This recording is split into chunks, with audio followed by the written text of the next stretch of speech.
I thought I knew what orphan meant. It isn't just losing a father. It's living in a family that breathes and laughs while pretending you don't exist. When my grandfather died, I thought I had one thing left, the will he promised would protect me. Instead, my stepsister stood up, smiled, and took everything as the sole heir. I thought it was over, until a late-night call from his lawyer. His voice trembled. "We need to meet. About the will." "There is something serious you do not know. My name is Paisley Hernandez. I am 33 years old. My office is on the 42nd floor of the Lumina Vector Tower, a blade of glass and steel that punctures the Denver skyline. From here, I can watch thunderstorms roll off the Rocky Mountains, a silent, violent ballet of nature that makes the city grid look fragile. I am the Vice President of Product and Data. It's a title that sounds solid, concrete. It means I am in charge of the company's brain. I just finished a 90-minute presentation in the Summit Room. It's our flagship conference room. Designed to intimidate, 3 walls are floor-to-ceiling glass, giving you the feeling of floating or falling. The air is recycled, filtered, and kept at a precise 68 degrees. I was presenting the expansion strategy for the Helix Pulse engine. Helix Pulse is mine. It wasn't born in a sterile lab or funded by a venture capital round. It was born in a college dorm room at 2 a.m, fueled by instant noodles and a desperate need to prove I existed. It's a predictive analytics engine, but that's too simple. It doesn't just analyze data. It anticipates human behavior. It watches the digital flow of money, billions of transactions a second, and finds the ghost in the machine. The pattern that predicts whether a market will panic or rally. Last year, the banks and hedge funds that use Helix Pulse paid Lumina Vector Analytics just over $400 million for the privilege. The board members watched me. They are, almost exclusively, men who wear their wealth like armor. Their shirts cost more than my first car. Their faces were impassive, but their eyes were sharp. They don't care about the elegance of the code. They care about the numbers, and the numbers I gave them were immaculate.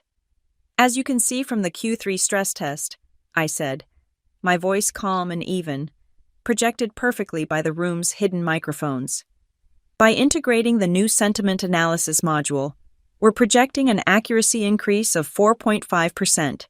That translates to an estimated 80 million in new contracts by fiscal end." Silence. Then, Marian Torres, our CEO, gave a slow, deliberate nod. It was the only validation I needed. Marian is a shark who respects other sharks. The tension in the room broke. Shoulders relaxed. One of the older VPs, a man named Harris, actually chuckled. "Well, Paisley, you've done it again. I am, by every conceivable metric, a success. The Denver Business Post called me the data whisperer. I am competent. I am in control. I am wealthy." I closed my laptop, the heavy glass door hissing shut behind me. The hallway back to my office is carpeted in a dense, sound-dampening gray. The quiet after a performance like that is deafening. It's the sudden stop after a full sprint. My corner office is my fortress. It's not cozy. It's an extension of my mind, organized, minimalist, and defended. Polished concrete floors, a wall of smoked glass, a massive desk of reclaimed teak that weighs more than a smart car. The air smells faintly of ozone from the high-end air purifier. There is almost nothing personal in it. No diplomas on the wall, no trinkets, just 2 photographs, set in simple, brushed steel frames. The first photo is from another life. It's me, maybe 6 or 7, gap-toothed and grinning. I'm standing on the old wooden dock at my grandfather's lake house. My grandfather, Thomas Collins, has his big, rough hand on my shoulder. He was a man built of granite and quiet observation, wearing his favorite red flannel shirt, the one that smelled like sawdust and the cherry tobacco from his pipe. He isn't smiling, not really, but his eyes are.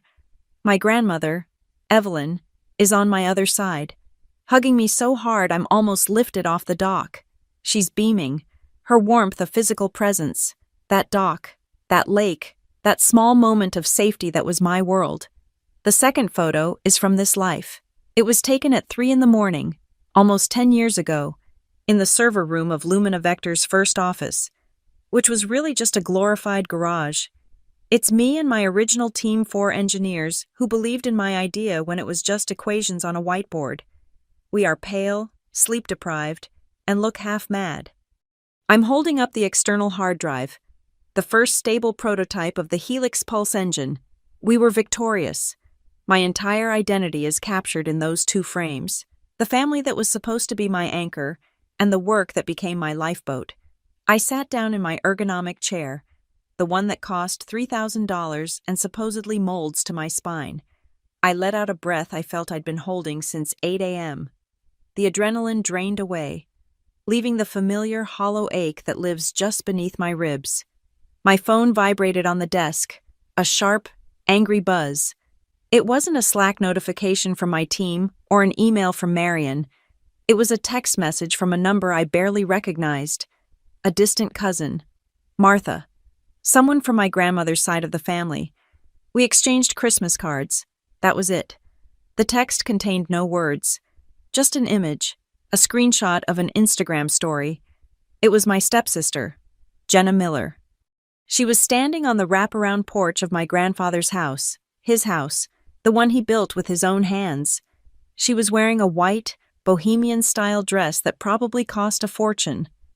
Her blonde hair perfectly styled in beachy waves. She held a flute of champagne, angled toward the sunset over the lake. It was a performance of effortless wealth.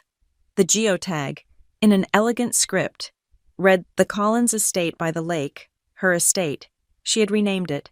The caption, typed below her smiling face, was a masterpiece of narcissistic gratitude. Just another quiet evening inheriting my destiny. So blessed Grandpa Tom knew who truly loved him and deserved his legacy. Heiress life. Lake, life blessed family first. A cold, sharp sickness rose in my throat. Family first. It has been 8 months since my grandfather's funeral. 8 months since we sat on uncomfortable wooden chairs in the office of Arthur Blake, the family lawyer. It was a dusty office, smelling of old paper and stale coffee, a place where family histories were codified and ended. I remember staring at a crack in the plaster wall, tracing its path like a map, while Mr. Blake read the last will and testament, revised. The word revised had hung in the air, a warning I didn't understand at the time. The document was precise, clinical. The lake house, the one Jenna was currently using as a backdrop for her influencer career, along with its 120 acres of surrounding timberland, the main residence in Maple Ridge, the entire stock portfolio, the one Grandpa Tom had built from nothing, the one he used to teach me about dividends and market patience, the savings accounts, the bonds, the antique collection, everything. 100% of the Thomas Collins estate was bequeathed to his beloved granddaughter, Jenna Miller.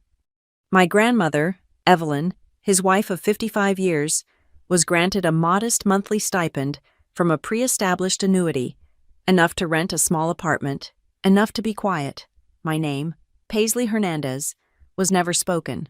I was not in the document, not a single dollar, not a photograph, not even a mention. In the final, legal accounting of his life, I did not exist. I need you to understand. This is not about the money. The bitterest irony of my life is that my bonus check from last quarter alone could buy that lake house twice over. I don't need his portfolio. I built my own. This was about erasure. This was a statement. This was the man who taught me how to play chess, letting me win the first few times before ruthlessly checkmating me, saying, "Never underestimate your opponent, Paisley."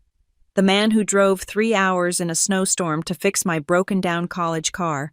The man who, after my father died, was the only solid ground I had left. This was him, at the very end of his life, taking a pen and striking my name from his history. It was the final validation of a lifetime of messaging from my mother and stepfather. I was the outsider, the temporary obligation. Jenna was the daughter. Jenna was the one who mattered. My family tree is rotten. My father, Daniel Hernandez, died when I was 7. A sudden, shocking silence. My mother, Linda, did not grieve long. Within a year, She married Brad Miller. Brad was a real estate broker with teeth too white and a handshake that lasted too long. He brought with him his own daughter, Jenna, a girl with blonde curls and a practiced smile. From that day, the house dynamics shifted. Brad and Linda became a united front, their primary mission the care and feeding of Jenna's ego. I became the ghost in the hallway, the leftover from a life Linda was eager to forget. My grandparents, Thomas and Evelyn, my mother's parents, were my only sanctuary.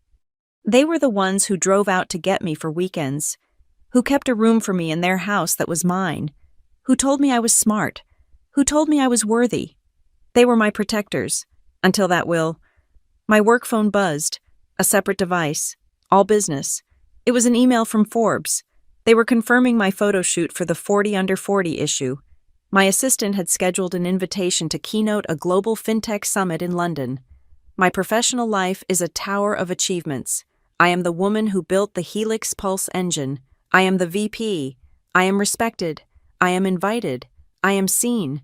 I looked back at the screenshot on my personal phone. Jenna, toasting her destiny. They can put my face on the cover of a magazine. They can fly me across the world to talk about the future of data. But in my grandfather's will, in the only history I ever truly cared about, I was a zero.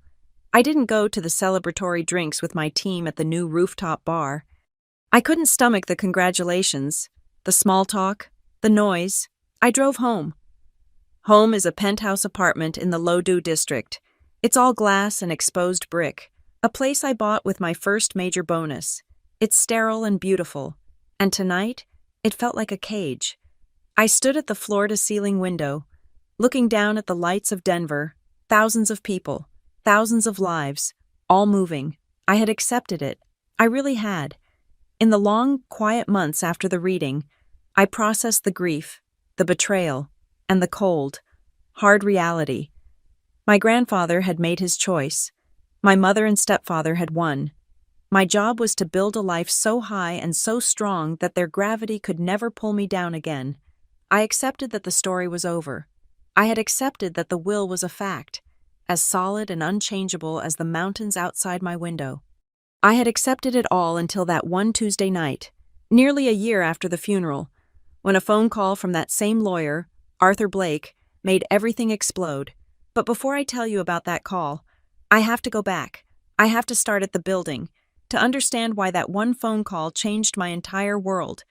You need to know just how twisted, just how broken my family was from the very start. My father, Daniel Hernandez, died when I was 7. It wasn't a slow fade or a long, prepared for illness. It was a rupture.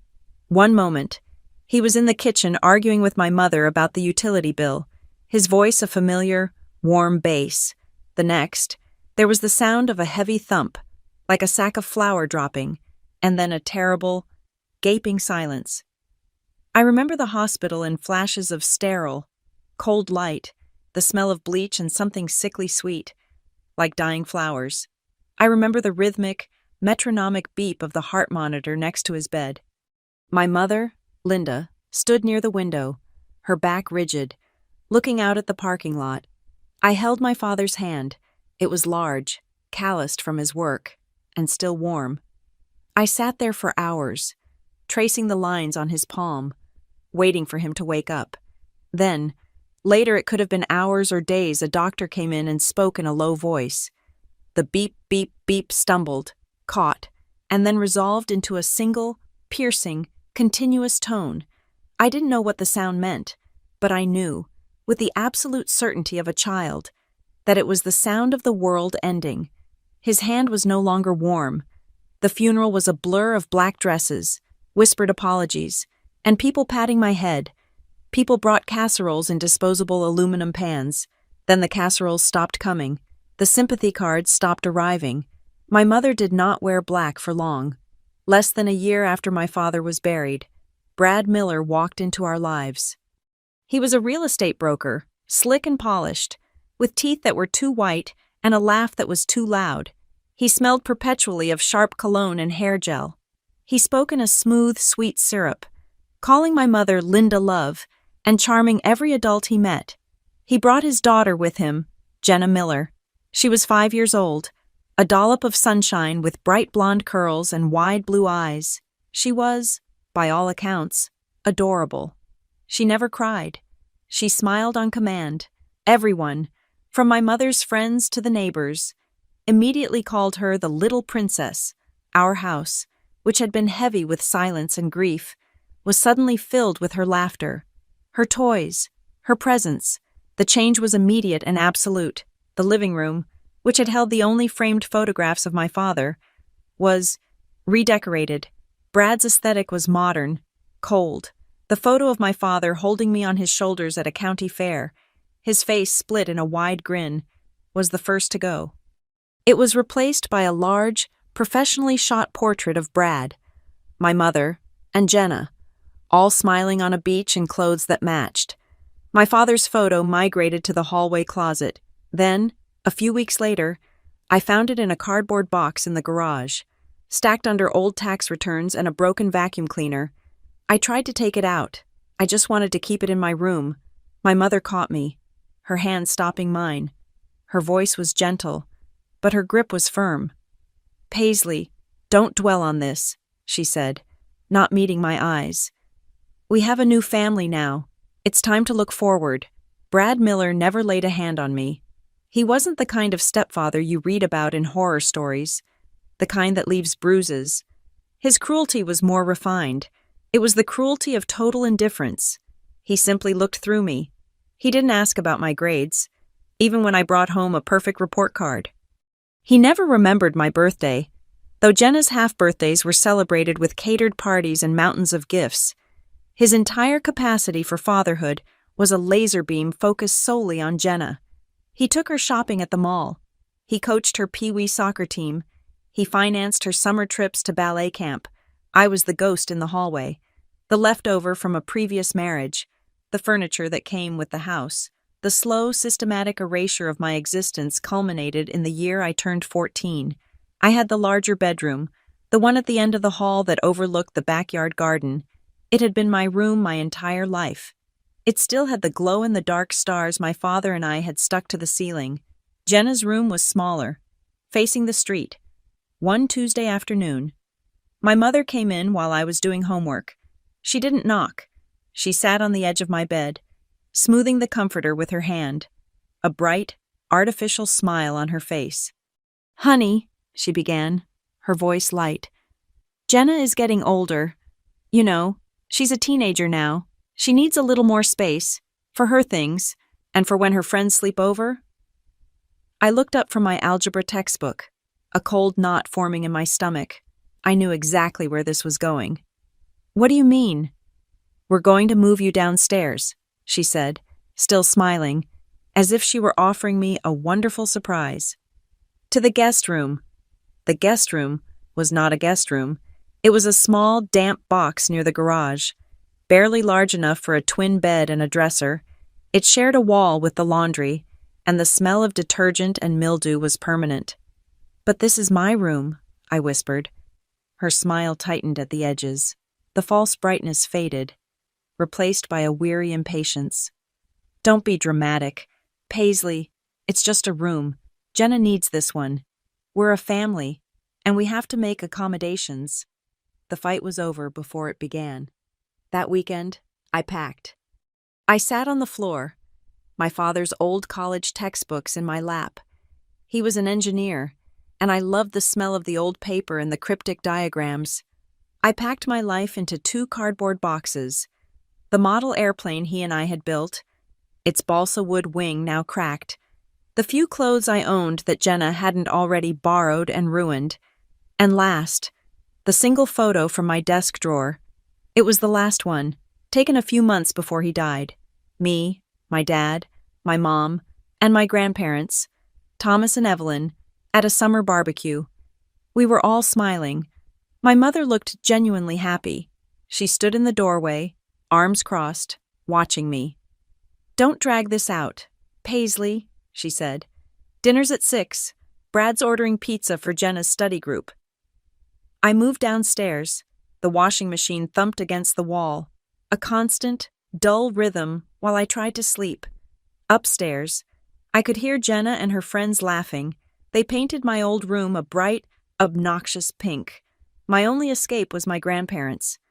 Every other Friday, at 5 p.m. sharp, my grandfather Thomas's old Ford truck would rumble up the driveway. It was a faded, dented blue, the cab smelling of sawdust, old tools, and the faint, sweet tang of the cherry tobacco he kept in his pipe. I would have my backpack waiting by the door. I'd run out and climb onto the high bench seat. The vinyl cracked and cool. He'd just nod, a small, kind smile touching his lips. Paisley girl. And I could breathe. The drive to their small, sturdy house in Maple Ridge, 45 minutes away, was my decompression. We'd listen to the AM radio, the static-filled news, or sometimes just sit in comfortable silence. When we walked into their house, the air was different. It smelled of my grandmother Evelyn's baking cinnamon, apples, and yeast, and the lemon oil she used on the antique furniture, and on their walls, on the mantel. In the hallway, my father's photos were everywhere. His high school graduation portrait, his college diploma from the state university, the photo of him holding me as a baby. In my grandparents' house, Daniel Hernandez was not a ghost in a garage box. He was a memory, loved and respected. My grandmother Evelyn was the heart. She saw the invisibility I felt at home. In her kitchen, I had my own drawer, stocked with the peanut butter crackers and root beer she knew I liked. She set up a small, sturdy desk in the guest room, their real guest room, and called it Paisley's office. On that desk, in a heavy silver frame, was a picture of just me and my dad at the lake. She would put her warm, slightly shaky hand on my head. "You are not invisible, sweetheart," she'd murmur. "Not here. We see you." My grandfather Thomas was the anchor. He was a man of quiet, powerful routines. He taught me to play chess on an old, hand-carved wooden board. He never let me win, not after the first game. "You're smart," he'd say, moving his rook. "So use it. Don't let anyone make you play their game." We'd go to his workshop, a shed that smelled of oil and metal, and he'd show me the guts of old tube radios, how to solder a connection, how to find the break in the wiring. "Everything can be fixed, Paisley," he'd say, "if you're willing to look close enough." He told me stories about his life, how he'd started a small trucking company with 2 old rigs and built it into a regional business before selling it at just the right time, how he'd taken that money and, as he put it, bet on America.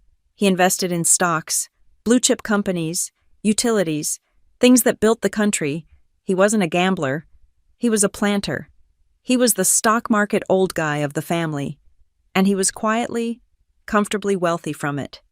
The difference between my 2 worlds was never clearer than Christmas. When I was 16, the last Christmas I spent under my mother's roof, the contrast was a physical slap. Jenna, then 14, was the star. She received a brand new mountain bike, a laptop, and an all-expenses-paid trip to Florida for spring break with her friends. I received a $50 gift card to a department store. I smiled. I said thank you. I watched Jenna squeal and hug Brad. I watched my mother watch Jenna, her face illuminated by her daughter's joy. And in that moment, she didn't see me at all. Later that day, my grandparents stopped by for their obligatory, tense visit. They hugged me tightly. After they left, I found an envelope tucked deep into my coat pocket. Inside was a small, folded note, wrapped around a bank passbook. The note was in my grandfather's strong, blocky handwriting. "This is the savings account we opened for you the year you turned 3. We've put a little in, here and there. Use it to go somewhere further than this place. Someday." I opened the passbook. The balance was not small. It was thousands of dollars. It was a foundation. It was an escape route. I sat there on my small bed in the laundry room, holding that passbook, and the cold, hard realizations settled into my bones. I was 16. I was not invisible to my grandparents, but in my own home, I was an afterthought, a transaction. If I wanted a future, I couldn't wait for permission. I couldn't hope to be seen. I would have to build my own life, brick by brick, Just as my grandfather had built his company, I had to get out, and I would have to do it myself. During my senior year of high school, I applied to exactly one university that was not a state school or a local college. I applied to the Midwest Institute of Data Systems in Chicago. It was a private, terrifyingly expensive, top-tier school known for spitting out some of the best data scientists in the country. I applied as a secret, a fantasy. I used a fee waiver I got from my guidance counselor, who saw my SAT scores and pulled me aside. "You belong at a place like this, Paisley," she'd said. I didn't believe her. The acceptance letter arrived on a gray March afternoon. It wasn't a thin envelope. It was a thick, glossy packet, heavy with potential. I stood at the mailbox for a full minute before I could get my fingers to tear it open. "Congratulations, Program in Data Science Distinction. Welcome to MIDS." I ran inside. The packet clutched in my hand. I hadn't felt that light, that genuinely happy, since before my father died. I burst into the kitchen, where my mother was reading a magazine at the table. "I got in," I yelled, breathless. "I got into the Midwest Institute. I got in." Her face, which had been relaxed, tightened. She put down the magazine. "Oh, Paisley. That's nice. Where is that?" Again. "Chicago," I said, the joy starting to dim, like a light bulb flickering. "It's one of the best programs in the country." "Chicago," she repeated, as if I'd said, "Mars." "Well, we'll have to see. Brad's not home." I didn't get to see. Later that night, I was in my room, the one by the garage, when their voices rose from the kitchen. I didn't mean to eavesdrop, but I didn't have to try. Brad's voice was a sharp, practical blade. "Absolutely not. Do you know what that place costs? It's over $50,000 a year. $50,000? I know, Brad. But she worked so hard." My mother's voice was weak, a token defense. "So she can work hard at the community college. She's smart. She'll be fine. We have Jenna's future to think about.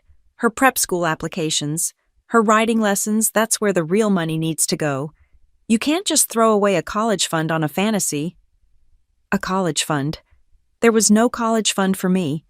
There was only the account my grandparents had opened, the one they didn't know about. My mother was silent. Then, a sigh. "You're right. I know you're right." The next morning, Linda was all sweetness.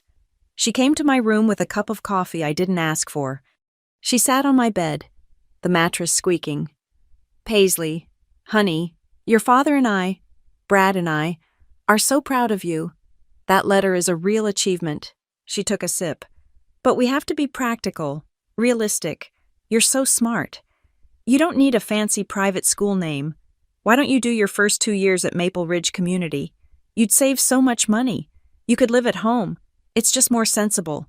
Don't be selfish, thinking only about yourself. We have a whole family to consider." Selfish. The word landed like a stone.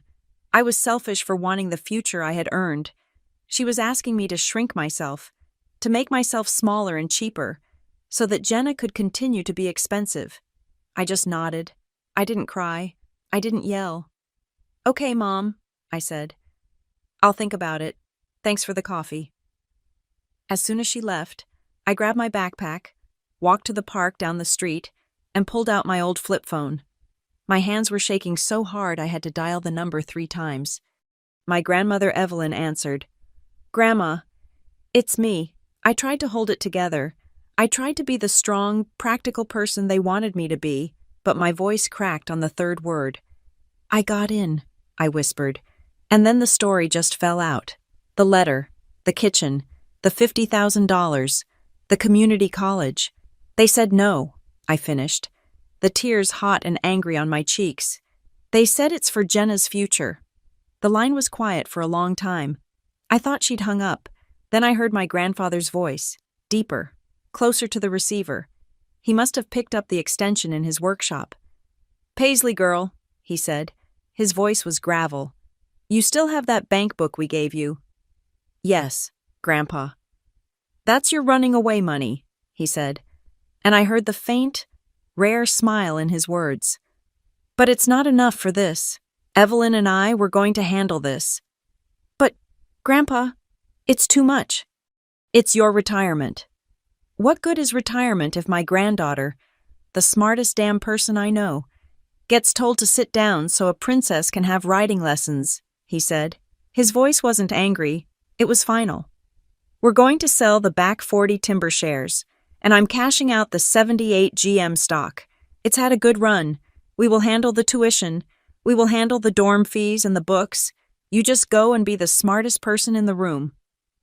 I was sobbing now, silent, ugly crying into my sleeve. One thing, he added, his voice serious. This is between us, your mother and Brad. They don't need to know where the money's coming from. As far as they're concerned, you got a full-ride, brilliant kid scholarship. Let them think that. It's cleaner. He was giving me more than tuition. He was giving me my freedom, my grandparents, who lived on a fixed income, who patched their own roof and drove a 15-year-old truck, were liquidating their assets. They were cashing in the quiet, careful wealth they had built over 50 years, and they were betting it all on me. My college years were a blur of cold wind and code. Chicago was a shock, a massive, glittering, indifferent city that smelled of exhaust and Lake Michigan.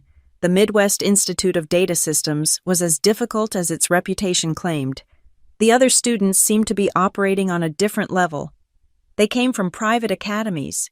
Their parents were executives or academics, and they wrote code with a casual fluency I had to fight for. I lived in a constant, low-grade state of panic and exhaustion. I was not going to fail.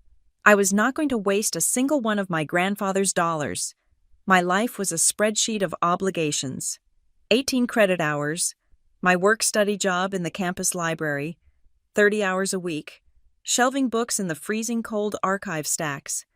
After that, from 10 p.m. until 2 a.m., I worked the graveyard shift for the university's tech support hotline.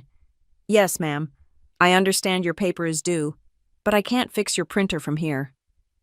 On weekends, I did freelance coding for a content mill, getting paid pennies per line to clean up someone else's sloppy PHP. My laptop was a refurbished model I bought with the last of the running away money, its battery life a constant source of anxiety. I carried that heavy black brick everywhere, my entire future balanced on its whirring hard drive. I ate instant noodles, bulk bin oatmeal, and day-old bagels from the campus coffee shop. I slept in the data lab on a cot I'd borrowed from the janitor's closet, waking up with the imprint of my keyboard on my cheek. I was thin, tired, and relentlessly focused. The idea came to me in my junior year, in a 400-level elective called Recommender Systems and Behavioral Modeling. We were studying the primitive algorithms that companies use to suggest products. If you liked this, you'll like that. It was simple, reactive. It was stupid. I sat in the back of the lecture hall, the professor's voice fading. I was thinking about the stock market, about the chess games with my grandfather. Don't just react, Paisley, he'd say. See the next 3 moves. Why were these systems only looking at what I just did? Why weren't they looking at the hesitation before the click, the time of day, the correlation between a small purchase in one category and a large, panicked sell-off in another? Why weren't they analyzing the behavior? The pattern I sketched it out on the back of a syllabus, a system that didn't just react, a system that predicted, a real-time engine that could analyze financial transactions not as isolated events, but as a continuous, evolving human story. It became my obsession. It was my senior project, my master's thesis, and the thing that kept me from sleeping for a year. I called it, in a fit of sleepless grandiosity, the Helix Pulse Engine. In my final year, I presented my prototype at a university tech fair. It was a disaster. The demo glitched, the screen fumbled, but one person saw what I was doing. A woman named Marian Torres, the CEO of a small, hungry fintech startup from Denver called Lumina Vector Analytics. They had just secured their Series B funding and were looking for talent that was, in her words, cheap and brilliant. She offered me an internship on the spot. I moved to Denver 2 weeks after I graduated, packing my entire life into the back of my grandfather's truck. which he'd insisted I take. Lumina Vector was a chaotic, brilliant mess. We worked 12-hour days, fueled by stale pizza and the sheer belief that we were building something revolutionary. Marion let me rebuild my Helix Pulse prototype on their servers. 6 months into my internship, I was hired full-time as a lead data scientist. The first thing I did with my first real paycheck was buy a plane ticket to Chicago and take my grandparents to the most expensive restaurant I could find. I sent money home every month after that, a few $100s, then a few thousand as my salary grew. I knew they didn't need it, they were frugal, but they'd bet on me, and I was going to make sure they saw the return on their investment. My grandmother Evelyn would call me, her voice warm. "Paisley, honey, this is too much. Your grandfather and I we're fine. We bought some new tomato plants." But I could hear her pride. My grandfather would get on the line. "Still driving the old truck? Paisley girl, runs fine. Glad you're not eating those poison noodles anymore." Then Helix Pulse launched. The first contract was with a mid-level regional bank. The second was with a national investment firm. By the end of the second year, 3 of the top 10 hedge funds on Wall Street were using my engine to trade billions of dollars. Marion Torres called me into her office. She didn't waste time. "The board's been looking at your numbers," she said, sliding a folder across her glass desk. "They're impressive. We're creating a new division, product and data. You're running it. Congratulations, Vice President." Inside the folder was a new contract. The salary was a number I couldn't comprehend, and the bonus was a life-changing sum. It was enough to buy a very nice, very beautiful apartment in downtown Denver, a penthouse, with windows that touched the ceiling. That night, my team took me out. They were cheering, raising glasses of champagne. I stepped out onto the bar's balcony, the Denver night air cool and thin, and I FaceTimed my grandparents from the party. I turned the phone around, showing them the celebration, the skyline, the life I was living. "Look, Grandpa," I said, my voice thick. "Look what you did." Grandma Evelyn was crying. Grandpa Thomas just stared at the screen, his face lit by the phone's glow. He looked older, tired, but his eyes were sharp. "Well, I'll be," he said, his voice crackling over the speaker. "You did it, Paisley girl.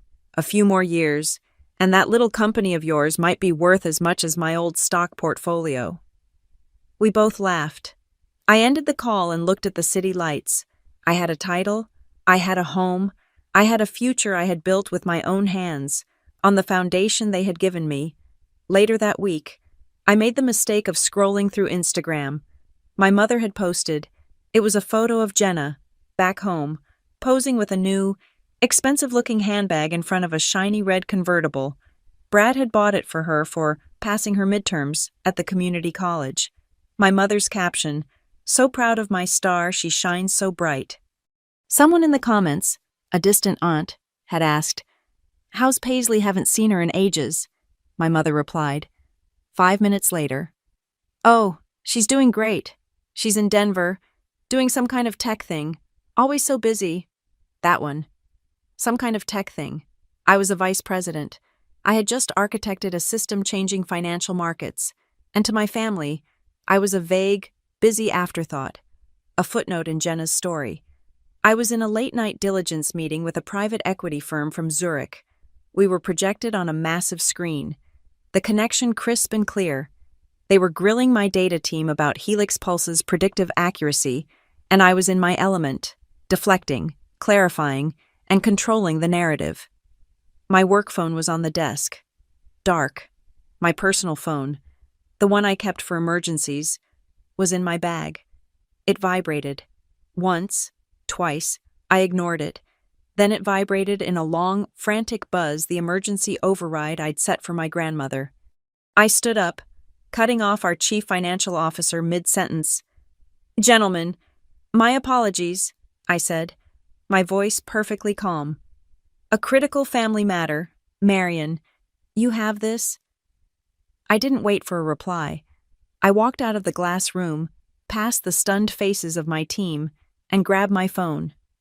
"Grandma, what's wrong?" Her voice was thin, stretched taut like a wire. Paisley, honey, it's your grandfather. He's at Maple Ridge General. It was his heart. The world compressed.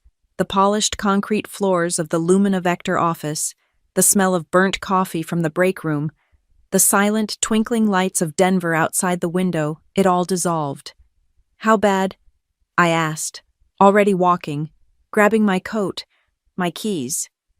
They're calling it mild, she said, the word sounding foreign and unbelievable. A mild heart attack. He's awake. He's asking for you. I'm on my way. I left the Zurich team waiting. I left Marion with her mouth open. I was at the airport in 45 minutes, booked on the last red-eye to Chicago, and then rented a car to drive the 2 hours back to Maple Ridge. I didn't sleep. I just drove.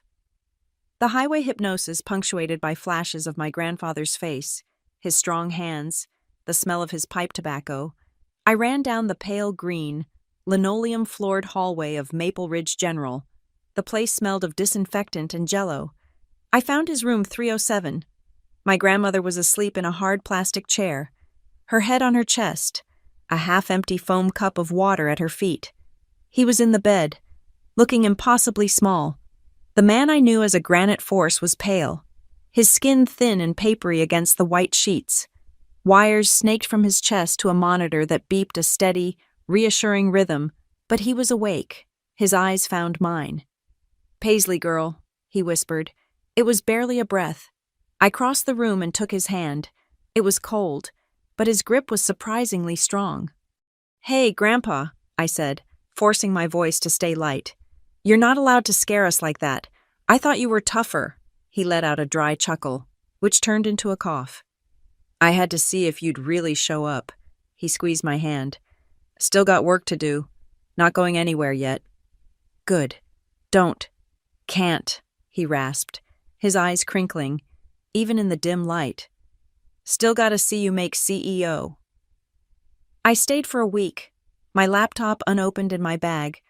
I told Marion I was offline and ignored the hundreds of emails flooding my inbox. My grandmother was overwhelmed, so I took over. I sat at their small kitchen table, the one where I'd done homework as a kid, and started organizing. The sheer volume of paperwork was staggering. My grandmother just piled it in a shoebox. I began to sort medical bills, insurance policies, pension statements, and then the investment portfolios. I knew he was comfortable. I knew he'd been a smart investor. I did not know the extent. This wasn't just a healthy retirement. He had been quietly, methodically brilliant. He owned tracts of land I'd never heard of. His blue-chip stock portfolio was diverse and vast, worth well into 7 figures. He had certificates of deposit, municipal bonds, and several different mutual funds. My grandparents lived like simple, frugal people. They bought their vegetables at the farmer's market. They drove old cars. They patched their own roof. But on paper, they were millionaires, several times over. And as I sat there, creating a spreadsheet, a cold, sick realization washed over me. This was the money Brad Miller knew about. This was the future he was so keen on balancing. On the 3rd day, my grandmother went home to shower and rest in her own bed. I sat by my grandfather's side, reading him passages from a history book. He'd been quiet, mostly sleeping. Suddenly, he put his hand on my arm. "Paisley." "I'm right here. Grandpa?" "The will," he said, his voice stronger than it had been. "We need to talk about the will. Arthur has it." "Grandpa, don't. You need to rest. We can talk about this later." "No, now," he said, his old stubbornness returning. "I need you to know, Evelyn, she gets nervous about these things, but you understand numbers." He told me, right there in the quiet beeping of the hospital room, what was in his current, legally filed will, the one he and his lawyer, Arthur Blake, had drawn up 5 years prior and reviewed every year since. "Evelyn is taken care of, first," he said. "The house, a monthly income from the annuity she'll never have to worry, but the bulk of the estate, the land, the stock portfolio, it goes to you." I stared at him. "Me? Grandpa? No, that's not right. And I don't need it. I make a lot of money. Grandpa, I'm fine. His grip on my arm tightened. His eyes were fierce. This is not about what you need, he said, his voice low and intense. This is not a reward because you're successful. This is protection. This is my way of making sure he didn't have to say who can never, ever pull you down. It's my way of making sure you are never dependent on the kindness of people who have none. It's your inheritance. It's your father's legacy, through me, he coughed, leaning back. There's a small fund for Jenna, a trust, but it's conditional. She doesn't get a dime until she finishes a 4-year degree and holds a job for 1 full year. It's a start, not a handout. I was speechless. It was an act of profound love, an act of justice. It was his way of fixing the balance, of finally, definitively, seeing me. I don't know what to say, Grandpa. Don't say anything, he said, closing his eyes. Just know, so you know what's real. The next day, the rest of the family arrived. They didn't come in quietly. They burst into the room as a unit. My mother, Linda, carrying a massive bouquet of lilies that immediately filled the room with a cloyingly sweet, funereal smell. Brad, in a crisp golf shirt, all white teeth and concern, and Jenna, in designer leggings, holding a giant, get-well-soon balloon shaped like a teddy bear. Daddy, my mother trilled, rushing to the bedside. Oh, Thomas, you gave us such a scare. Jenna followed, pushing past me to kiss his cheek. Grandpa Tom. We were so worried. I brought you some magazines. My grandfather looked tired. Brad clapped him on the shoulder, a gesture of forced, masculine bonhomie. Tom. Good to see you upright, buddy. You're a tough old bird. You'll be back on your feet in no time. I sat in the corner chair, the one my grandmother had vacated, and became invisible. They didn't stay long, but their performance was flawless. Linda fussed over his pillows. Jenna took a selfie with him in the background, which I knew would be posted with a sad, worried love my grandpa caption. And Brad talked business. You know, Tom, he said, pulling a chair close, his voice dropping to a conspiratorial, man-to-man tone. An event like this, it really makes you think about the future, about legacy, about optimization. My grandfather just watched him, his eyes hooded. We really need to get you, me, and Arthur Blake in a room, Brad continued, oblivious. Go over the inheritance tax implications. With the portfolio you're sitting on, the government is going to take a massive bite if we don't structure it correctly. We need to talk trusts. Estate planning makes sure everything is optimized for the future. He was a real estate broker, talking about my grandfather's legacy as if it were a property to be flipped. I had to leave the room. I stood in the hallway, my fists clenched so tightly my nails bit into my palms. I was breathing hard, trying not to go back in there and throw him out, and that's when I heard them. My mother and Brad had stepped into the alcove by the elevators, just out of sight. They were arguing, their voices sharp whispers. He looks weak, Brad, my mother said. I don't think this is the time to push him. This is the only time, Linda, Brad hissed. He's mortal. He just got a reminder. Now is when we need to balance things. It's not fair to Jenna. You know it's not. But Paisley. What about Paisley? Brad shot back. She's loaded. You heard her. She's a vice president. She flies to Europe. She owns a penthouse. She doesn't need his money. It's practically an insult to her to leave her all of it. It should go to Jenna. Jenna needs the start. Jenna needs the lake house. It's about balancing. Brad, I don't know if he'll listen.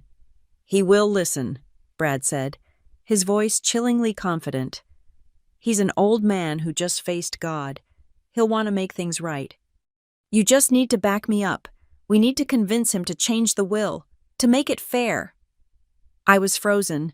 I was listening to them plot, right there in the hallway of the cardiac ward, to steal my protection, to rewrite my grandfather's love, all under the guise of fairness. After that day, the campaign began. Jenna became the angel of the hospital. She showed up every afternoon. After my grandmother and I had left for the evening, she brought him homemade cookies which he couldn't eat. She read him fashion magazines. She brought her iPad and showed him, according to the nurses, hours of her photos. She was performing the role of the dutiful, loving granddaughter, a role she had never once played in her life. My grandfather was discharged a week later. Looking better but frail. He was home, in his familiar chair. When the real paperwork started, he was signing things. My grandmother said Arthur Blake, his lawyer of 30 years, was visiting often. "Just updating some things. Paisley girl," he told me when I asked. "Setting up a small charitable fund for the local library, moving some investments around." He seemed tired. His signature, which had always been so strong, now looked thin, spidery. But he trusted Arthur. We all trusted Arthur. I had to go back to Denver. My company was on fire, and I couldn't be offline forever. I was packing my bag in the guest room Paisley's office the night before my flight. My grandfather was in his recliner. "Paisley," he called out. I walked into the living room. "Yeah, Grandpa?" He looked thoughtful. He started. Then he coughed, a deep, rattling cough that shook his frame. He took a sip of water. "I wrote a letter. For you. Just in case." "In case of what?" "In case things get off. You'll know." He started to cough again, this time more violently.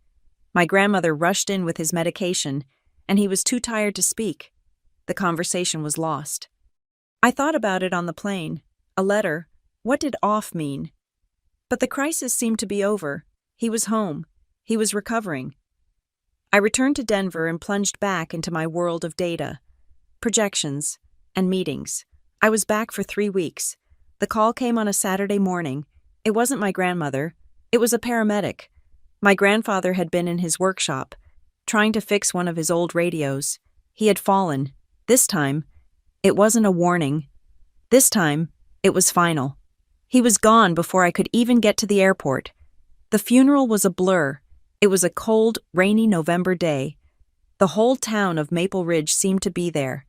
I stood under a black umbrella, watching the casket lower into the wet earth. My mother sobbed, leaning heavily on Brad, who looked somber and appropriate in a dark suit. Jenna was crying, her face a mask of perfect, photogenic grief. I just felt empty, numb. The anchor of my life was gone. The man who had protected me, who had seen me, was in that box. I felt a profound, hollow sense of loss. I had no idea. As I stood there in the rain, that the ground was about to be ripped out from under me, I had no idea that the real pain, the true betrayal, had not even begun. A week after the funeral, we were summoned to the office of Arthur Blake, attorney at law. His office was a fixture on Maple Ridge's small town square, lodged above the bakery. It was a space that hadn't been updated since at least 1980. The air was thick with the smells of old paper, stale pipe tobacco from a bygone era, and the faint, bitter tang of coffee from a perpetually burnt pot. The conference room was small, suffocating, paneled in dark, fake wood. The chairs were upholstered in a scratchy, mustard yellow fabric. I felt like I was sitting inside a shoebox. We filed in, a grim, uncomfortable procession. My grandmother, Evelyn, looking like a porcelain doll that had been dropped, her face a map of fine cracks. She sat at the head of the long, polished table. My mother, Linda, and Brad sat together on one side, a united, grieving front. Brad wore a somber suit, his face composed into a mask of solemn responsibility. Jenna sat next to them, for once not on her phone. She was dressed in a simple, expensive-looking black dress, her hair pulled back, her blue eyes wide and tear-brimmed. She looked like a professional mourner. A few distant cousins, who I barely recognized, but who had clearly caught wind of a potential inheritance, filled the other chairs. And then there was me. I took the chair in the farthest corner, against the wall, next to a dying ficus plant. It felt appropriate. I was in the room, but not at the table. I sat clutching a cold, bitter cup of coffee that a secretary had handed me. my stomach churning. Arthur Blake entered. He was a man my grandfather had trusted for 40 years. He was old, like my grandfather, with a shock of white hair and watery blue eyes behind thick glasses. He carried a single, heavy, accordion-style folder. "Good morning," he said, his voice a dry rasp. "We are here today to read the last will and testament of Thomas Collins. This is always a difficult day, and I want to express my deepest condolences to you all, especially you, Evelyn." My grandmother nodded. Her hands clasped so tightly, her knuckles were white. Arthur cleared his throat, put on his reading glasses, and opened the folder. He began to read in a legal monotone, the whereas and hereinafter clauses washing over the room. He started with the standard declarations, the confirmation of his soundness of mind. Then, he moved to the first bequests. Mr. Collins directs that a sum of $50,000 be gifted to the Maple Ridge Public Library for the establishment of the Thomas Collins Children's Reading Fund. So far, so normal. I'd heard him talk about this. He loved the library. He directs that his tools and workshop contents be gifted to his friend and neighbor, Mark Peterson. I saw Cousin Mark nod, a sad smile on his face. All personal effects, clothing, and photographs are to be managed and distributed at the sole discretion of his wife, Evelyn Collins. Arthur paused. He looked down at the papers. He shifted in his chair. He looked up, not at Evelyn, but at the table at large, his gaze sweeping over all of us. "Now," he said, "we come to the disposition of the main estate, including all real property, liquid assets, and investment portfolios." This was it. The air in the room became thinner, heavier. I could hear the clock on the wall ticking, tick, tock. Arthur reached into his folder and pulled out a separate, thinner sheaf of papers, bound by a fresh staple. "As his legal counsel," Arthur said, and his voice was suddenly strained, "I am bound to present and execute the most recent, legally filed document. While Mr. Collins and I had a long-standing will on file, it was superseded. This document is titled, Last Will and Testament, Revised. It was executed and filed with my office 1 week before his passing." My blood went cold. I flashed back to the hospital hallway. This is the only time. "Linda, he's mortal. He just got a reminder. Now is when we need to balance things." Brad sat up straighter in his chair. Jenna was looking down at her hands, but a small, satisfied smile was playing on her lips. My mother was staring at Arthur. Her breath held. Grandpa revised it. I heard my grandmother whisper, but no one acknowledged her. Arthur began to read, his voice faster now, as if he wanted to get through it. "I, Thomas Collins, being of sound mind, do hereby revoke all previous wills and codicils, and declare this to be my last will and testament." He read through more legal jargon, and then he arrived at the meat of it. "Article 1 to my beloved wife, Evelyn Collins. I direct my executor to ensure the continuation of the pre-established annuity, guaranteeing her a monthly stipend of $3,000 for the remainder of her natural life." I did the math in my head. $3,000 a month. It was just enough to rent the small, one-bedroom apartment in the Maple Ridge Seniors Complex. It was enough to live on, but just barely. It was not the comfortable, secure future he had promised her. It was a pittance. My grandmother's face went white. She understood. Article 2. To my daughter, Linda Miller. Arthur continued. I grant the right to reside in the property located at 457 Pine Street, a small rental house he owned in town, for a period not to exceed 5 years from the date of my death, at which time the property will revert to the main estate. My mother looked confused, then disappointed. She was not getting the house. She was getting a temporary lease. Article 3, Arthur said, taking a deep, shuddering breath. All the rest, residue, and remainder of my estate, both real and personal, including but not limited to the Collins Lake House and all adjoining properties, all stocks, bonds, securities, and accounts held at any financial institution. I give, devise, and bequeath to my granddaughter, Jenna Miller." The room stopped. The ticking clock stopped. My heart stopped. I looked at Jenna. She had her hand over her mouth, and her shoulders were shaking. She was performing.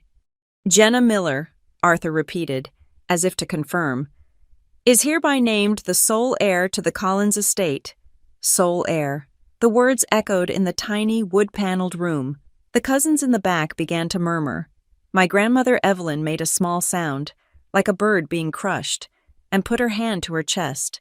I looked at Arthur. He wouldn't meet my eyes. He was shuffling the papers. He looked up, his gaze flicking to me for a fraction of a second.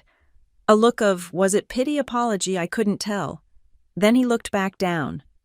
"As I said," Arthur mumbled, "I am bound to respect the most recent, validly executed document." Brad Miller put his hand on Jenna's back, patting her gently. He had a look of profound, solemn victory on his face. He leaned over and whispered something in her ear. Jenna finally looked up, her eyes flooded with perfect, crystalline tears. She looked around the room, her gaze skipping right over me. "Oh my God," she whispered, her voice breaking beautifully. "Grandpa Tom, he trusted me. He trusted me with everything. I just won't let him down. I promise, I won't let him down." My mother, Linda, recovered first. The disappointment on her face melted away, replaced by a sudden, strategic pivot. She turned in her chair, not to her grieving mother, but to me. She leaned across the small gap, her voice a low, placating coo, loud enough for everyone to hear. "Paisley, honey," she said, her eyes full of a sickening, false sympathy. "I know this is confusing, but you have to understand. Your grandfather, he knew you were so successful. You have your big career, your whole life in Denver. He just wanted to help Jenna get a stable start. He wanted to balance things." Balance. The word from the hospital hallway. The word Brad had used. It was their word. I didn't say anything. I couldn't. My throat was full of glass. I just stared at her. I stared at the woman who was my mother, who was using my success as a justification for my erasure. My head was an echo chamber. This is protection. This is my way of making sure they can never pull you down. I want to protect you. His voice, in the hospital room, so fierce, so clear. And then this, a signature on a piece of paper, just days before he died, calling me a liar, calling his love for me a lie. The meeting broke. The cousins were complaining as they filed out. Brad was standing by Jenna, his hand on her shoulder, accepting condolences that looked more like congratulations. My grandmother, Evelyn, was the last to stand up. She looked like she had aged 10 years in 10 minutes. Her hands were shaking, as I stood, my chair scraping loudly against the floor. She grabbed my arm.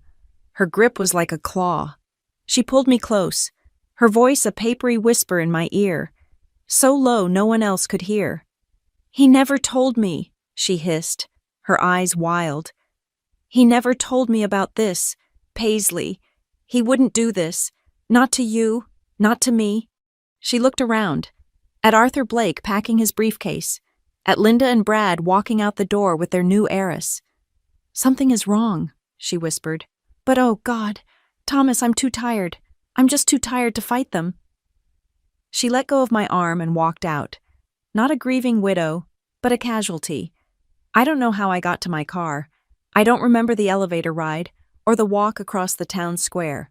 I just remember being in the driver's seat of my rental car, the key in my hand, my whole body numb. It was dusk. The sky was a deep, bruised purple. I drove, on autopilot, out of town. I found myself on the winding gravel road that led to the lake, to his house, to her house. I parked at the scenic overlook, the one across the water, the one where my grandfather and I used to sit in his truck and watch for eagles. The lights were on, all of them. The house was blazing with light, a beacon in the twilight, and there was music. I could hear it, a faint, rhythmic thump, pulsing across the dark water. As I watched, A dozen cars pulled up the long driveway. People, young people, were getting out, laughing, carrying cases of beer, a party. She was holding a party.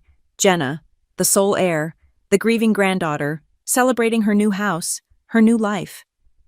I sat there in the dark, the engine off, the cold creeping in. I want to be clear. I didn't cry. I was not a crier. Crying was a luxury I'd never been afforded. It was a weakness my family exploited. I had learned, long ago in that room by the garage, to turn my pain into a hard, cold, quiet place inside me. I was used to being erased. I was used to being the ghost. I was, by all accounts, a professional at being left out. The money, the house, the stocks, they were numbers. I could make my own numbers. That's what I did. It wasn't the inheritance, it was the why. It was the fact that the one person in my life who had been my anchor, my protector, the man who had bet his life savings on my future had, in his final days, apparently agreed with them. He had agreed that I was a zero. He had looked at his life, his legacy, and he had signed his name to a document that said I was not a part of it. That was the part I couldn't understand. That was the part that hurt. Why, Grandpa?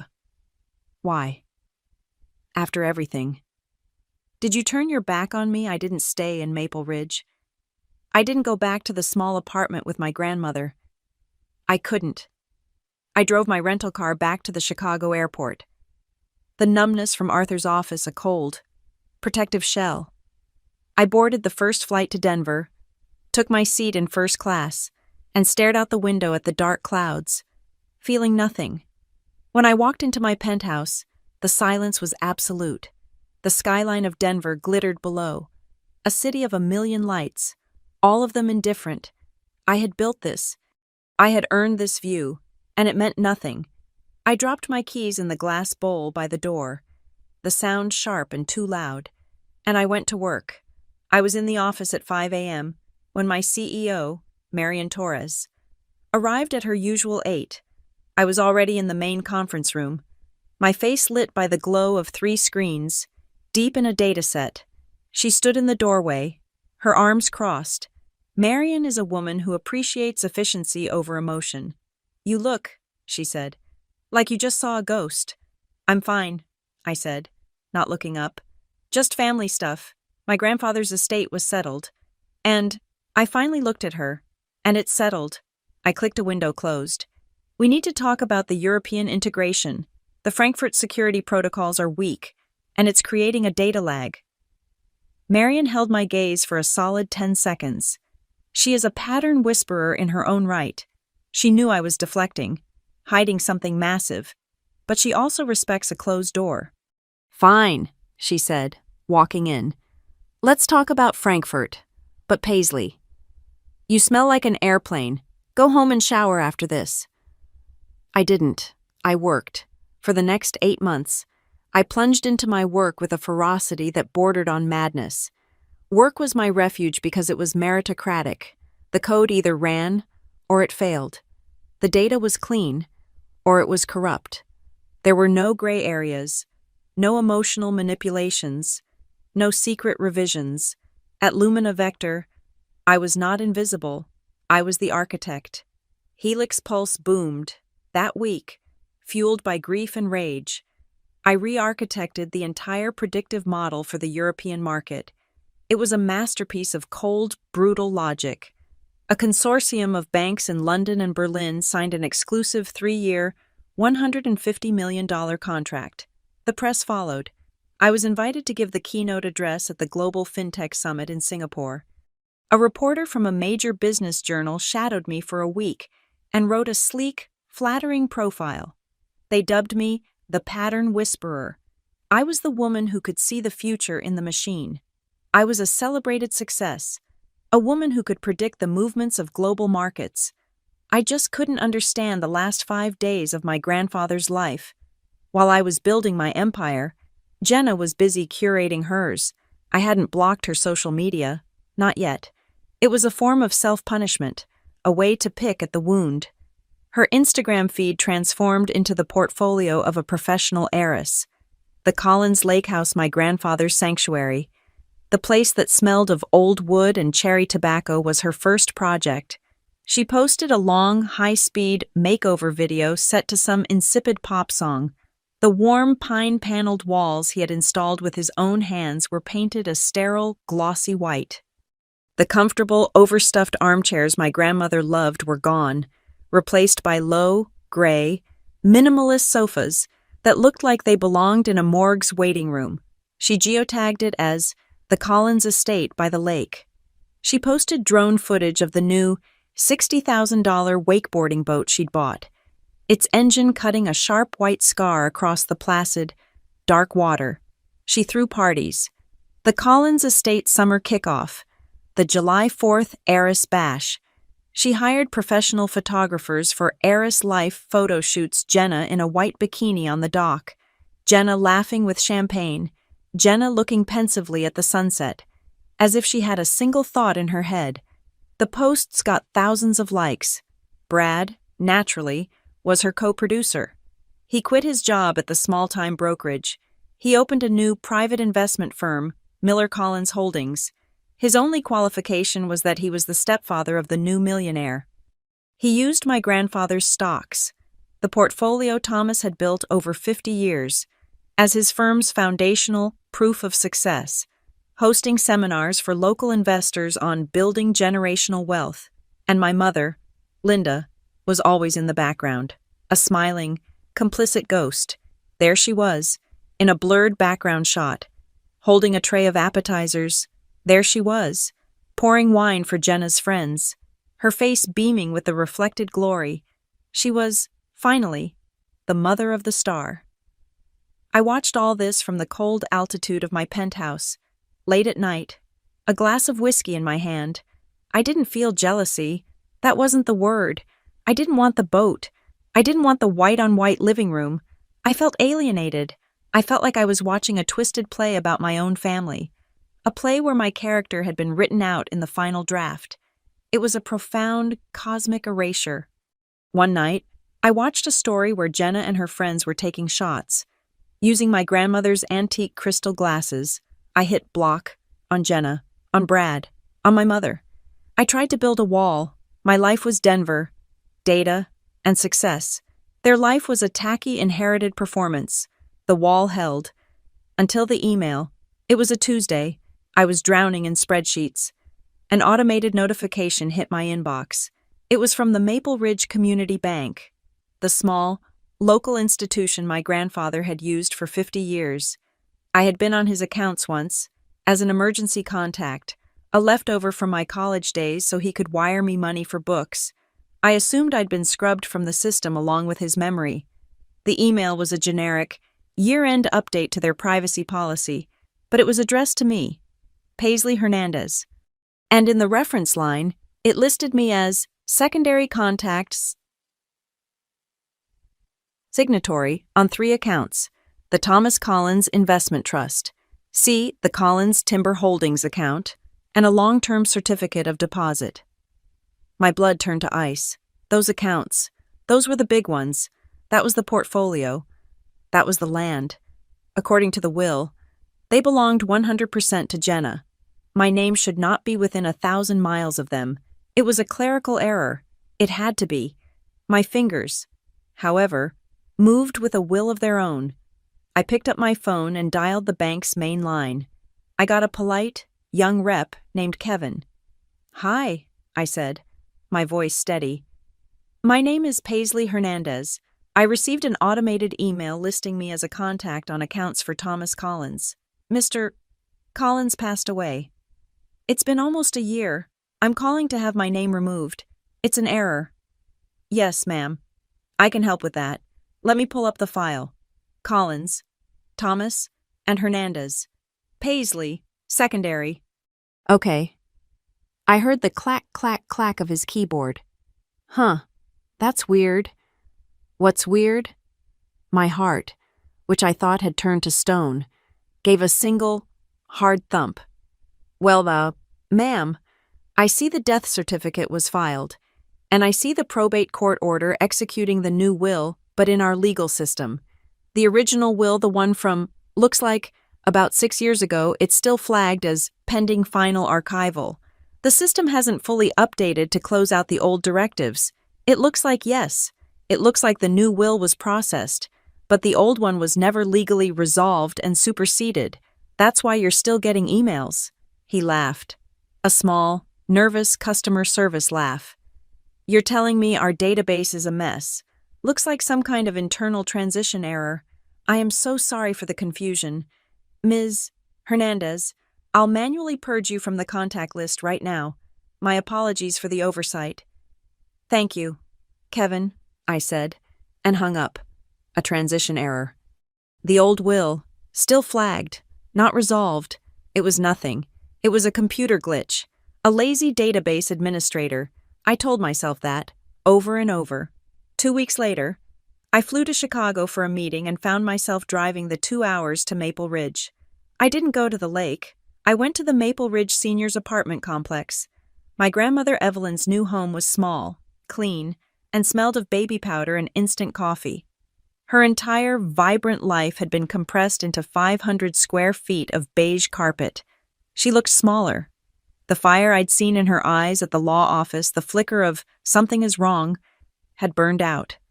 She was, as she had said, just tired. We sat at her small Formica dinette, drinking tea. I didn't tell her about the bank. I didn't want to upset her. As I was getting my coat to leave, she put her frail hand on my arm. Paisley, she said, her voice a dry whisper. I keep thinking about that day at the hospital, when he was so worried. Grandma, no, listen. Her eyes sharpened. Just a little. After Brad and your mother left his room, he was agitated.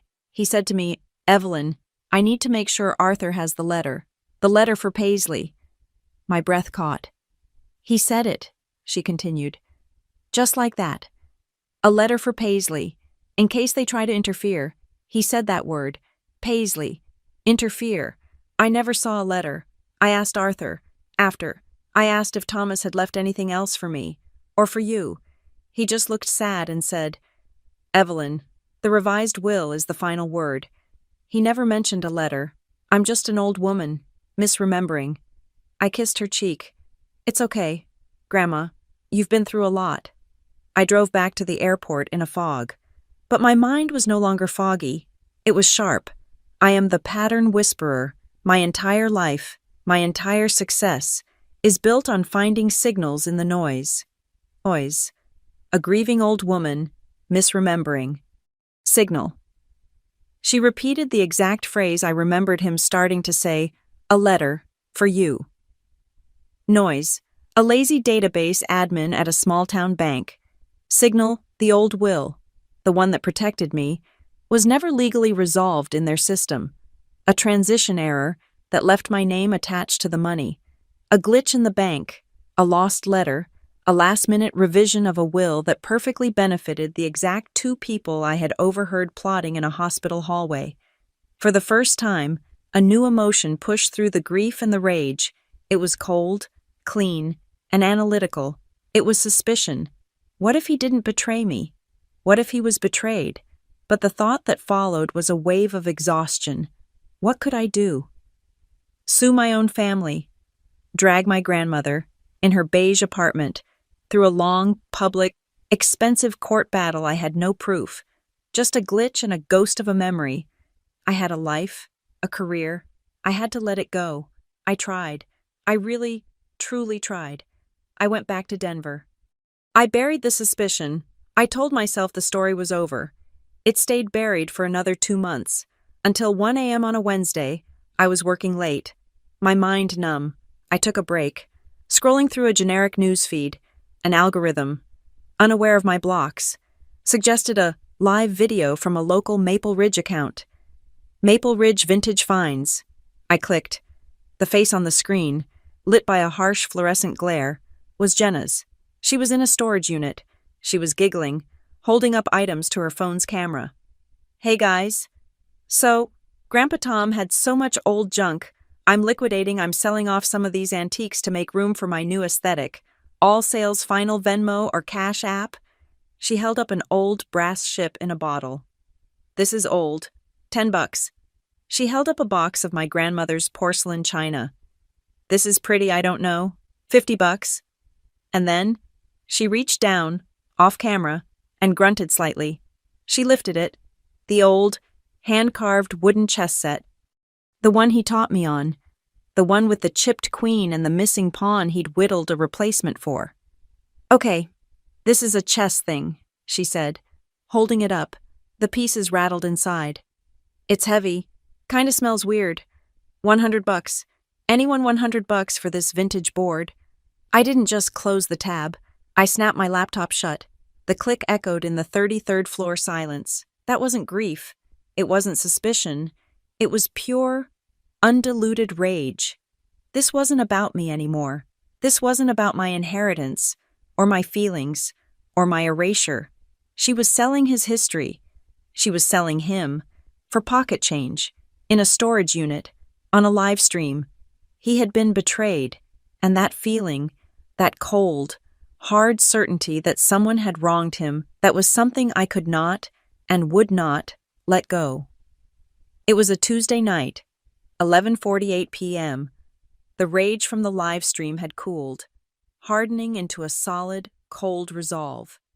I was in my home office, the city of Denver, a silent, glittering carpet of light far below me. I wasn't just working. I was hunting. I was running a deep analysis, not on bank data, but on every public record I could find connected to Brad Miller, Jenna Miller, and Miller Collins Holdings. I was looking for a crack, a mistake. My personal phone, the one I kept for emergencies, vibrated on the polished desk. The screen lit up, a number I didn't recognize. The area code was from Maple Ridge. My first instinct was to ignore it. It was almost midnight. No good news ever came from Maple Ridge. But the cold resolve in my gut made my hand move. I picked it up. "Hello?" My voice was flat, tired, a long silence on the other end. Just the sound of static, of an old connection. Then, a man's voice, old and dry as paper. It was hesitant, hoarse, but clear. "Paisley. Is this Paisley Hernandez?" My spine straightened. I knew that voice. I had not heard it in almost a year. "This is she." "Who is this?" Another pause. The voice came back, stronger. "Paisley, this is Arthur Blake, your grandfather, Thomas Collins's lawyer." The air in my penthouse became thin and sharp. My heart, which had been beating a slow, steady rhythm of anger, gave a painful lurch. "Mr. Blake," I said, my voice all ice and business. "It's late."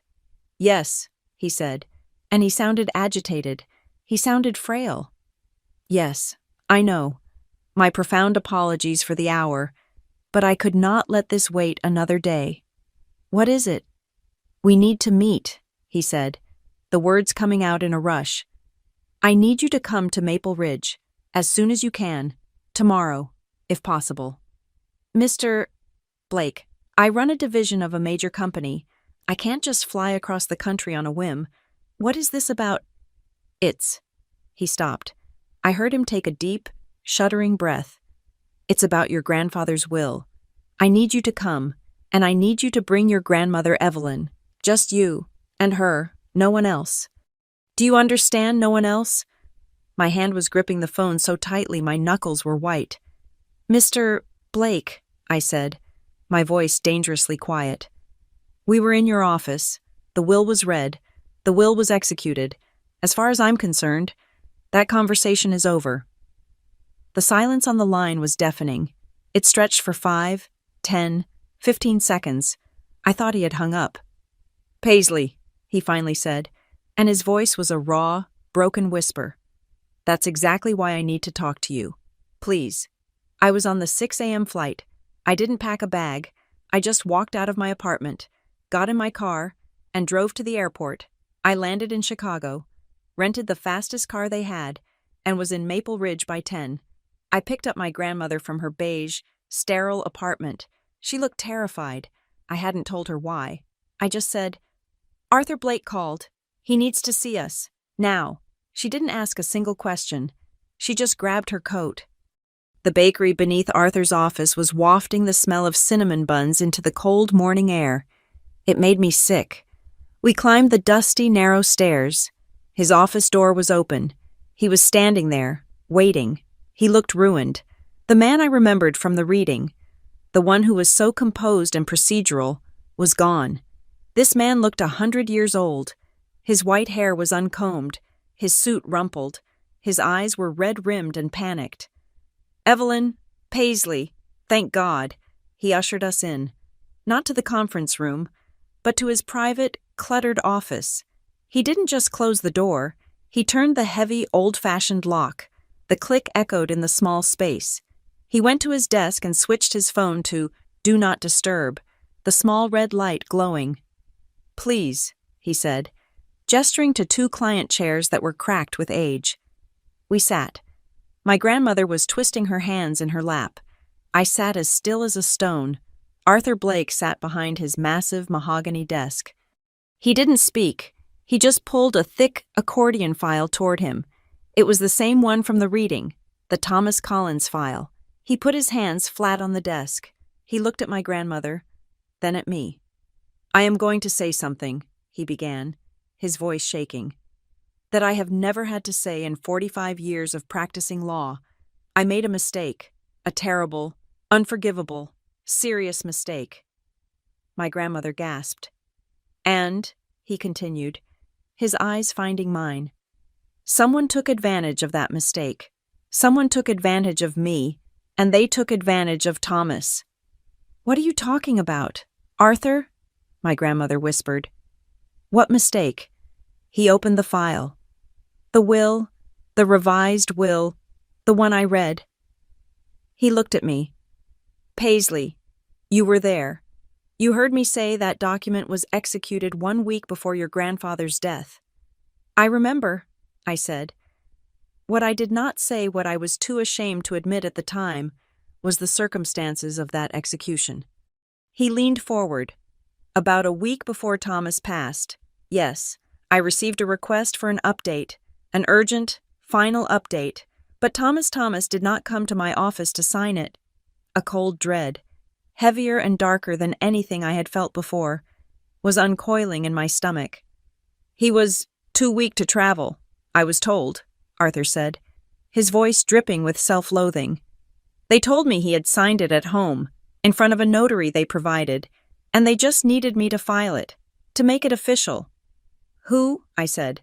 The word was not a question. It was a demand. "Who brought you the papers? Arthur?"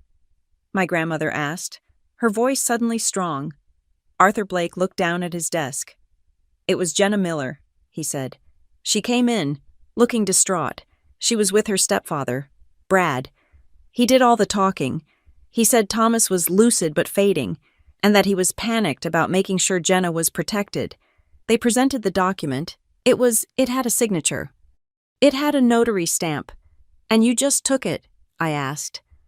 "I have known your family, Evelyn, for my entire life," he said, his eyes pleading with my grandmother. "I've known Linda since she was a girl. I trusted them. It seemed plausible. Thomas was sick. I looked at the signature. I gave it a cursory glance. I compared it to an old file. It looked close enough. I didn't demand Thomas be present. I didn't follow the full, standard procedure. I notarized my own copy, and I filed it. It was a shortcut, an act of trust." "And you were wrong," I said. "I was a fool," he whispered. He was quiet for a moment. "It would have ended there," he said. "I would have retired. A fool, and never known, except for one thing." He held up a sheaf of papers. "We are upgrading our office. A new, digital storage system, cloud-based, secure, a young paralegal, a kid just out of law school, has been scanning every closed file from the last 10 years. He slid a single piece of paper across the desk. It was a log sheet. "The paralegal found a discrepancy," Arthur said. "He flagged it for me last night. He found, in your grandfather's file, 2 scanned versions of his last will and testament, both dated as updated on the same day." He slid a second paper over. It was a side-by-side comparison. "The first," he said, pointing, "is the one they brought me, the one I filed, the one I read. The second is the one that was already in the system, the one from 5 years ago, the one I thought they were replacing. But look." He pushed a magnifying glass toward me. "Look at the metadata on the scan log. The first file, the revised one, it was scanned from an external IP. The metadata is crude. It's incomplete. My paralegal. This kid?" He said the signature block looks like I'm quoting a crude, low-resolution copy-paste. He said it's missing the embedded digital signature from my firm's official scanner. My mind was racing. This was my world. Data, metadata, patterns. "And the calls," Arthur said, his voice rising, gaining a desperate, frantic energy. "That's what kept me up all night. The calls." He pulled out another log. The paralegal, he was cross-referencing everything. He checked our internal call log system. Paisley Thomas called this office. Twice, after the date he supposedly signed that new will. "What?" my grandmother said, standing up. "He called to speak to me," Arthur said. "The log shows he was agitated. He was asking about the update. He was asking about the revisions he had discussed with me. But Paisley, I never spoke to him. I never got those messages." "How?" I said. "They were routed," Arthur said, his face pale. "Our new phone system, they were routed to a secondary line, and the log says they were handled by an associate." "Who?" "A woman named Sarah Jensen," Arthur said. "She was a junior associate. She handled real estate closings. She quit. Very suddenly, about 6 months ago, moved to Florida. Said it was for family." He looked at me, his eyes dead serious. "I ran her name, Paisley, just before you got here. She was the closing associate on 2 of Brad Miller's real estate deals." The room was silent. The air was thick. The pattern was no longer a whisper. It was a scream. Brad, Jenna, a junior lawyer, a faked document. "But how did you find out?" my grandmother whispered, sitting back down, her hand on her heart. Arthur didn't answer. He reached deep into the accordion file. He pulled out one last item. It was an envelope, a simple, business-sized envelope, made of thick, cream-colored paper. It was sealed with a wafer of red wax, and on the front, in my grandfather's unmistakable, strong, blocky handwriting, were a few simple words. "For Paisley," I read out loud, my voice trembling. "To be opened by Arthur if anything feels off about my will." "It was scanned into the system," Arthur stammered, "but it was mislabeled. It was in a digital folder titled Thomas Collins, Misc Correspondence. Not in the will testament file. It was lost. We lost it. Until this morning, when the paralegal was auditing all Miss C files. He held the envelope, the physical, original envelope, in his hand. "He gave this to me," Arthur said. "In the hospital. He told me to just hold on to it. I thought he was on medication. I filed it. I forgot." He slid the heavy paper envelope across the mahogany desk. It stopped, right in front of me. My grandmother was crying, openly, her shoulders shaking. I looked at Arthur. He looked at me. "Paisley," he said, his voice now just a flat, legal, terrified statement. "I don't know what is in that envelope, but it is a testamentary document. If I open it, as the executor, it will invalidate my own previous actions. It will force a legal review. It will start a war." He looked at me, at the vice president, at the girl who had been erased. "Do you want to know what your grandfather wrote in here? Because if we open this envelope, Paisley, there is no going back. Your life, your mother's life, Jenna's life, it all changes. Everything will have to be latlai tudo." I looked at the envelope. For Paisley. He hadn't betrayed me. He had known. He had seen it coming. He had tried to warn us. I thought of the chessboard. I thought of the live stream. I thought of my grandmother, in her beige apartment. I put my hand on the envelope. The wax seal was cool. I looked at my grandmother. She had stopped crying. She was watching me, her eyes fierce, the way they had been in the hospital. She nodded. Once, a sharp, clear gesture. I pushed the envelope back toward Arthur Blake. "Open it," I said. "I've spent my whole life being erased from my family. I have nothing left to lose." Arthur Blake's hands, spotted with age, trembled as he took a small, silver letter opener from his desk. He slipped the blade under the red wax seal. The crackle of the heavy paper breaking open was the only sound in the small, musty office. It sounded like a gunshot. He unfolded the single sheet of thick, cream-colored stationery. He cleared his throat and handed the letter to my grandmother. Her hands were shaking too much to hold it. "Paisley," she whispered, pushing it toward me. "You read it. He wrote it for you." I took the letter. The handwriting was his, not the thin, spidery script from his final days, but the strong, deliberate, blocky letters he used when he was making a point. The ink was a dark, confident blue. He had written it at night. I could picture him, sitting at his old roll-top desk, the small green banker's lamp casting a pool of light. The rest of the house, dark and silent. "My dear Paisley," it began, "I am writing this in the middle of the night, and I hope you never have to read it. I hope this letter rots in Arthur's file cabinet. But if you are reading this, Paisley girl, it means that something has gone very, very wrong. It means that what I'm afraid of has come to pass. So first, I need you to listen to my voice, not theirs. I would never, never cut you out. You are the daughter of my heart and the smartest person I have ever known. Do not, for 1 second, believe I betrayed you." I had to stop. A sound, half sob, half gasp, escaped my throat. The last year of pain, the belief that he had turned on me was a physical weight, and it felt like it was being ripped out of my chest. My grandmother put her hand on my arm. I took a breath and continued. "They have been working on me, your mother and Brad. They've been here, at the house, more than they've been in the last 10 years. They talk about fairness. They talk about balancing things for Jenna. They say you are rich and that Jenna needs a start. Jenna herself has been a miracle of sudden affection, bringing me cookies and showing me her photographs, her eyes always drifting to the good silver. I am old, Paisley, but I am not a fool. I see what they are doing. I know what Brad is. He's a hollow man, and he wants to fill his pockets with what I built. And your mother, she just wants her new family to be the winning one. I am telling Arthur, and I am telling you in this letter, what my will is, what my true will is. Evelyn is protected, first and always. The conditional fund for Jenna, the one where she has to graduate and work, that stays. It is what she needs, not what she wants. All the rest of it, the stocks, the land, the lake house that your father loved, it is yours. Paisley, not as a reward, as a shield.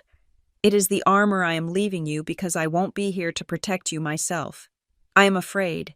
I am going to see Arthur tomorrow and give him this, and make him swear. I am also going to try and make the original will safer, but I am sick, and I am tired, and I feel them circling. Brad has been asking about my signature, about power of attorney. If you are reading this, it means they found a way. It means someone has bent the will of the dead for the greed of the living. So, here is my last request. Use your intelligence.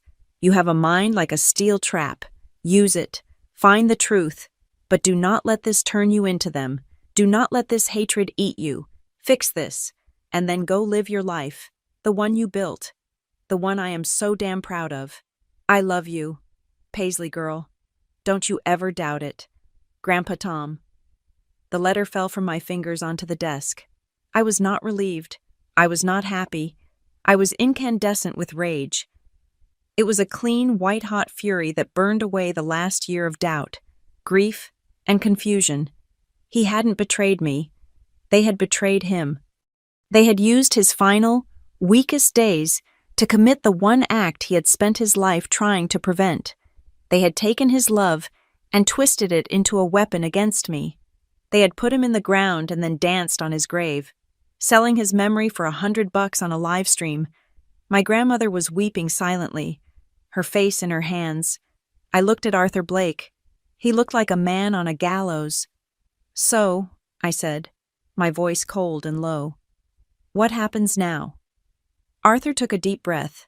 He was no longer a panicked old man. He was a lawyer, facing a crisis. "We have two paths, Paisley," he said. "Two, and you must choose. Path one," he said, holding up a finger, "is the path of least resistance. We can discover this letter. We can use it to quietly negotiate a settlement with Miss Miller and Mr. Miller. We can avoid a public trial. We would file a correction to the probate. They would likely agree to a significant redistribution to avoid public humiliation and criminal charges. It would be contained. You would get a portion of your inheritance. Your grandmother would be made comfortable, and it would all go away." "And path two?" I asked. "Path two," he said, his face grim, "is war.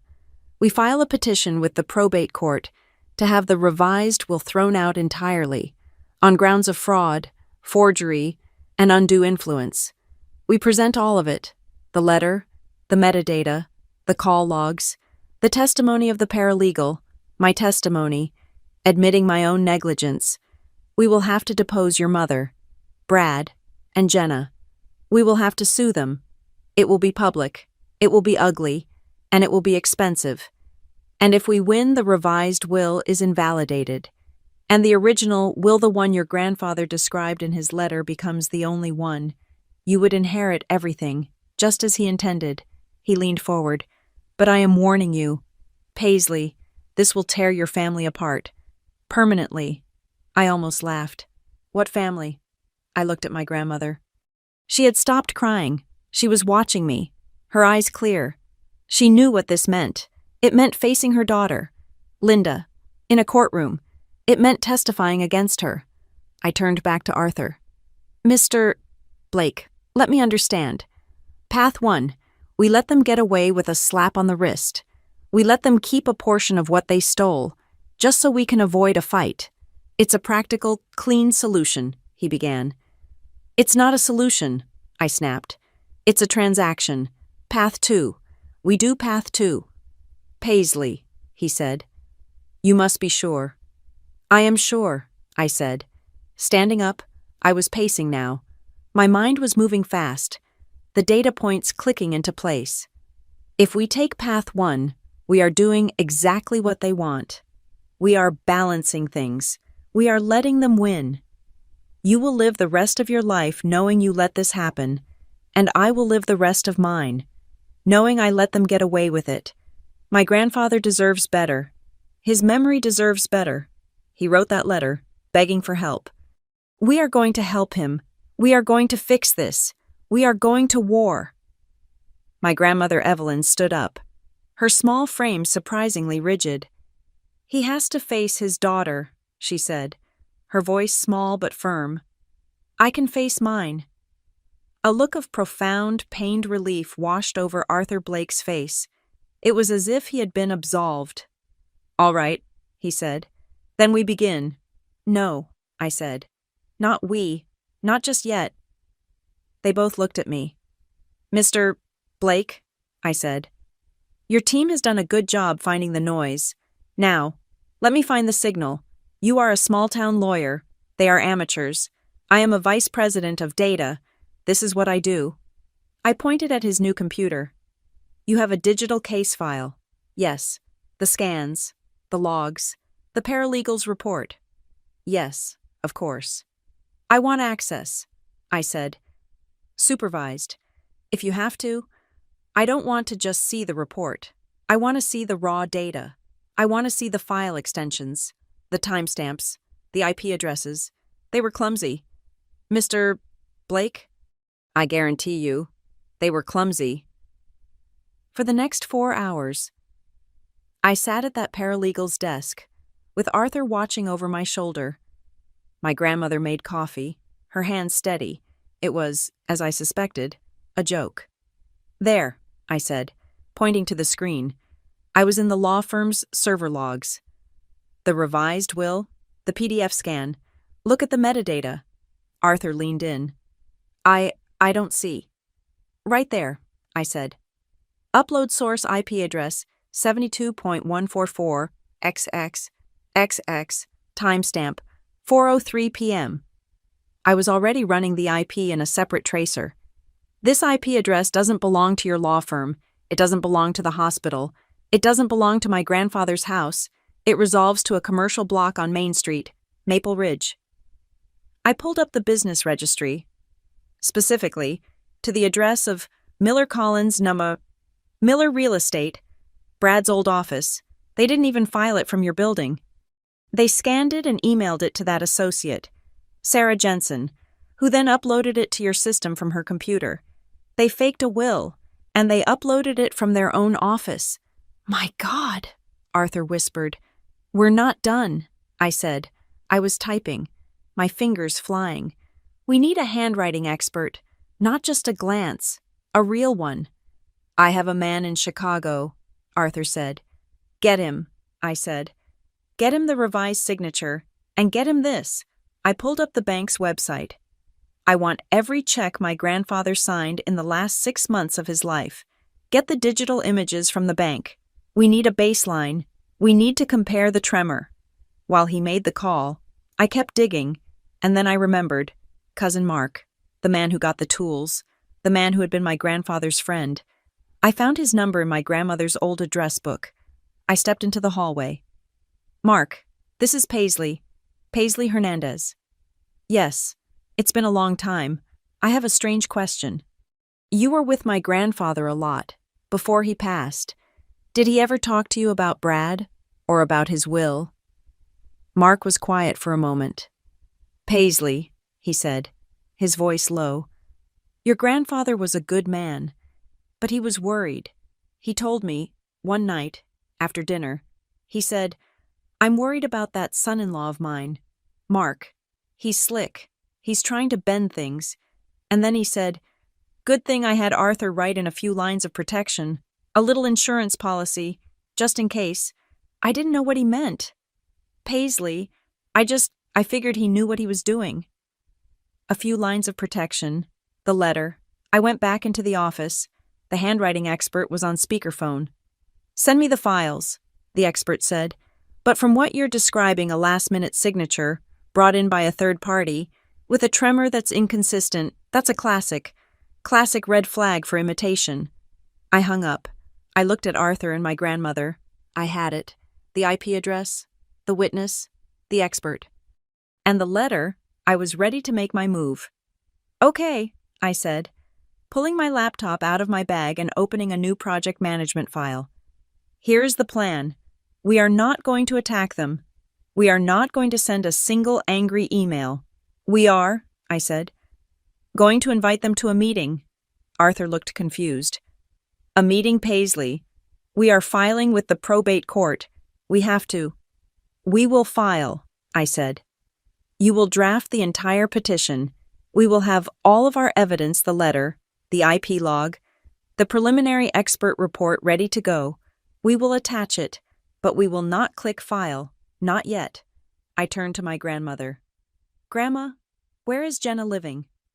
At the lake house, she said, her voice full of distaste.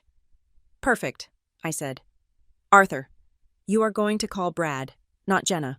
Brad, you are going to tell him that, in your review of the estate, you have found a significant tax optimization strategy, something that could save the Miller Collins estate a great deal of money.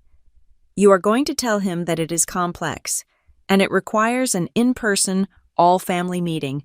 You will invite them to host it. At the lake house, Arthur said, a slow smile dawning on his face. He was starting to get it.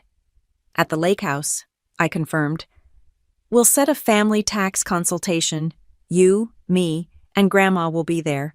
You will also bring a colleague, a representative from the probate court, someone who is just there to listen in on the complex tax advisory.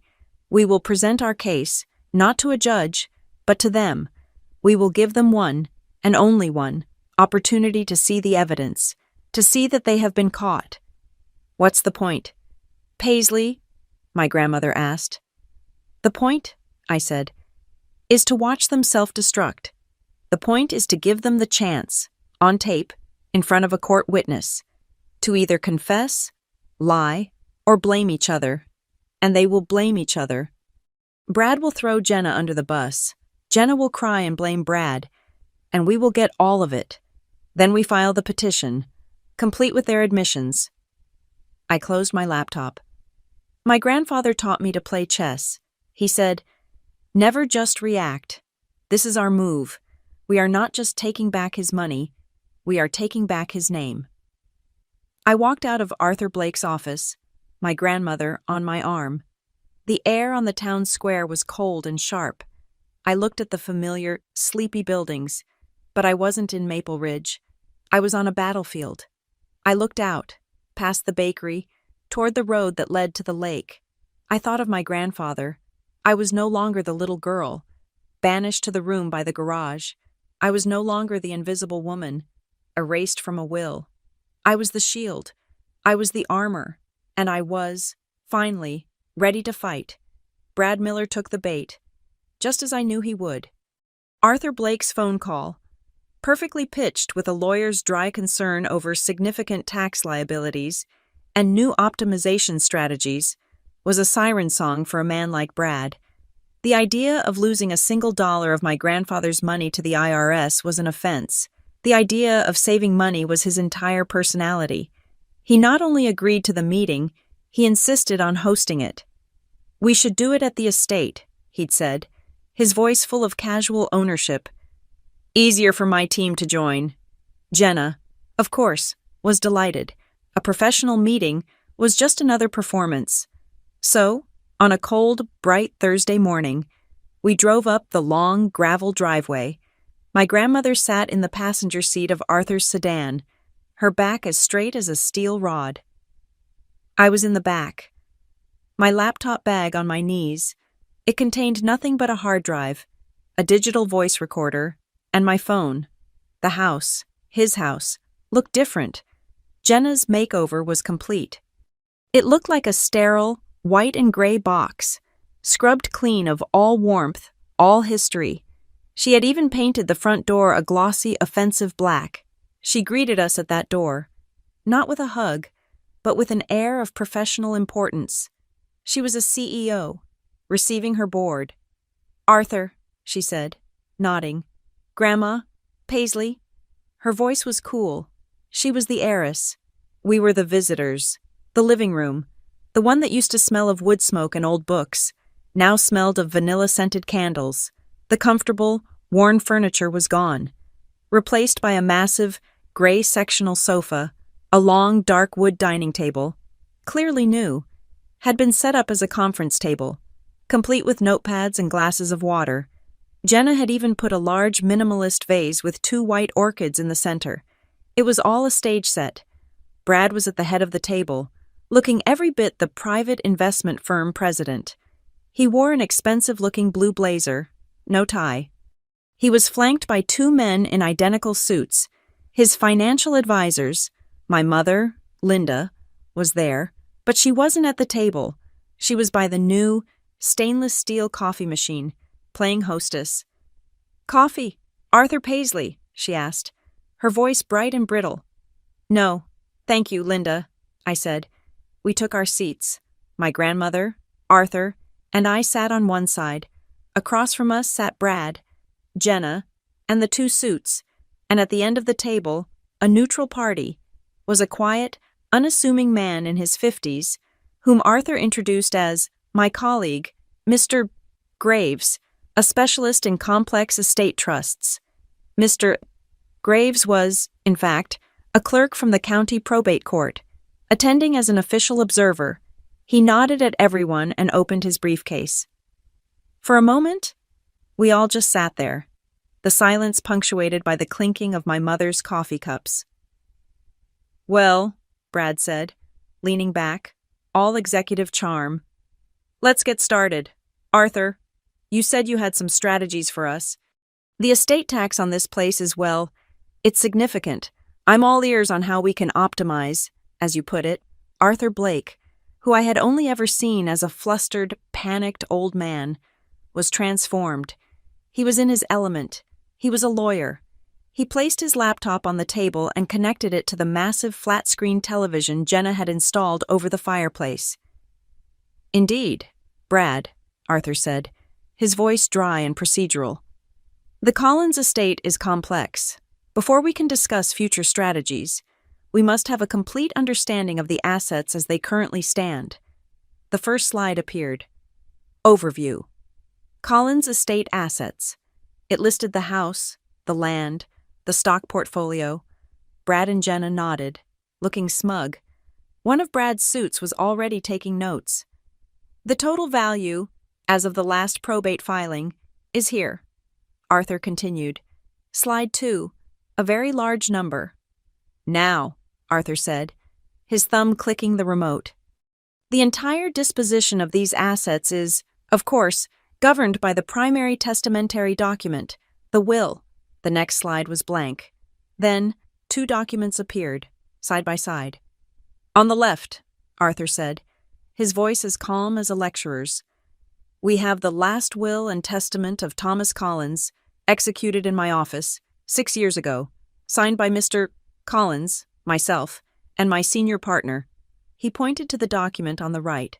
"And on the right, we have the last will and testament, revised, the document that was read in my office after Mr. Collins passed, the document that, as you know, named Miss Jenna Miller as the sole heir." Jenna sat up straighter, a proud little smile on her face. Brad looked impatient. "Arthur, we all know this. What's this got to in with taxes?" "Patience, Brad," Arthur said. "Today, our entire discussion is about the critical difference between these 2 documents." He clicked again. The screen zoomed in, showing 2 signatures, side by side. Thomas Collins, the one on the left, was strong, practiced, the T and C bold. The one on the right, the one from the revised will, was shaky, thin, and slightly off-kilter. "At first glance," Arthur said. "The signature on the revised will appears to be that of a man in poor health. However, a preliminary report from a court-appointed forensic handwriting expert suggests something else." He clicked. A block of text appeared on the screen. I read it upside down. "Exhibits characteristics of imitation, not degradation. The tremor is inconsistent with known. Baseline samples from the same time period, a high probability of forgery." The room dropped 10 degrees. Jenna's face went from pale to the color of the white wall behind her. Brad Miller was on his feet. He was turning red. "What the hell is this? Arthur?" he boomed. "This is libel. Are you trying to cover your own ass for a mistake? Are you senile? You accepted this will, you filed it. Grandpa wanted that." Jenna's voice was a high-pitched squeak. "He was sick. He told me he wanted me to have it." "That's interesting." "Miss Miller," Arthur said, his voice never rising. "Because your grandfather, he was very, very clear about what he wanted." I stood up. My mother, Brad, Jenna. They all turned to look at me. It was the first time I had ever commanded their full attention. I didn't say a word. I just reached into my laptop bag, took out the small digital voice recorder, and pressed play. The room was filled with a hiss of static, and then his voice, my grandfather's voice, weak, papery, but unmistakable. "Arthur, is that you? I'm worried, Arthur, about the revisions." My mother made a small, choking sound. Her hand flew to her mouth. The voice on the recording continued. "That son-in-law of mine, he's in my house. He's talking about money. He's talking about balancing things. I need to know. Do you have the letter, the protection for Paisley? Did you get the letter I sent?" The recording clicked off. The silence that followed was absolute. My mother, Linda, was staring at the television, but she wasn't seeing it. She was seeing the ghost that had just filled the room. "Father," she whispered, was worried he was protecting Paisley." "It seems he was, Linda," Arthur said, his voice soft. He turned back to Brad, who was still standing, his mouth open, the color draining from his face. "As of 9 a.m. this morning," Arthur said, his voice now a gavel, A petition was received by the Maple Ridge Probate Court, a petition to set aside the revised will on the grounds of forgery, fraud, and clear, demonstrable undue influence. That petition includes this call log. It includes the server log from my firm, tracing the upload of the revised will not to my office, but to the IP address of Miller Real Estate. It includes the preliminary forgery report.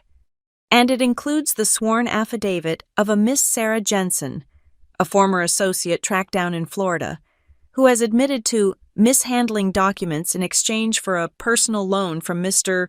Brad Miller. One of Brad's suits was already closing his briefcase. The other one looked like he was going to be sick. And finally, Arthur said, the petition includes this. He reached into his coat and for the first time, pulled out the cream-colored envelope. He didn't open it. He just placed it on the table. Brad stared at it. This is a joke, he stammered. But his bluster was gone. He was a deflating balloon. You can't prove any of this. It's just a bunch of paper. Actually, the quiet Mr. Graves said from the end of the table. They can... Everyone turned. Mr. Graves stood up, all 5'8" of him. He looked at Brad, then at Jenna. My name is Peter Graves. I am a clerk with the probate court. I am here as an official witness, as this meeting was presented as a potential good faith negotiation. I must advise all parties that given the petition, this is now an active investigation, and everything you say is being noted. The air didn't just get thin, it was gone. Brad looked from Mr. Graves to Arthur to me. The trap was sprung. He was cornered, and like all cornered rats, he bit. This is her, he yelled, pointing at me. This is all because of her. She's poisoned all of you. She didn't need the old man's money. She's got millions. She's a vice president. It was imbalance. It wasn't fair. He was panting, his face mottled. So what? So what if we helped a dying man see reason? So what if a few corrections were made? A little signature, a few percentage points. It's just balancing. It's what he should have done. It's not a crime to make things fair. It was a confession, full-throated and arrogant. I didn't even look at him. I looked at Jenna. She was the epicenter of the storm. Her face had crumbled. The heiress mask was gone, replaced by the terrified 5-year-old girl. And she did what she had always done. She blamed someone else. He told me, she shrieked, her voice cracking, tears streaming down her face, ruining her makeup. He told me she was pointing at Brad. You said it was fine. You said it was just adjusting the percentages. She was sobbing, hysterical, a full-blown collapse. You told me Grandpa was too tired to sign. You told me it was my job to help him. You said he'd never know, and Paisley would never know, and it would all be mine. The room was silent, save for her gasping sobs. I had my hand in my pocket. The small digital voice recorder I had placed on the table, the one that looked like a USB stick, was still on.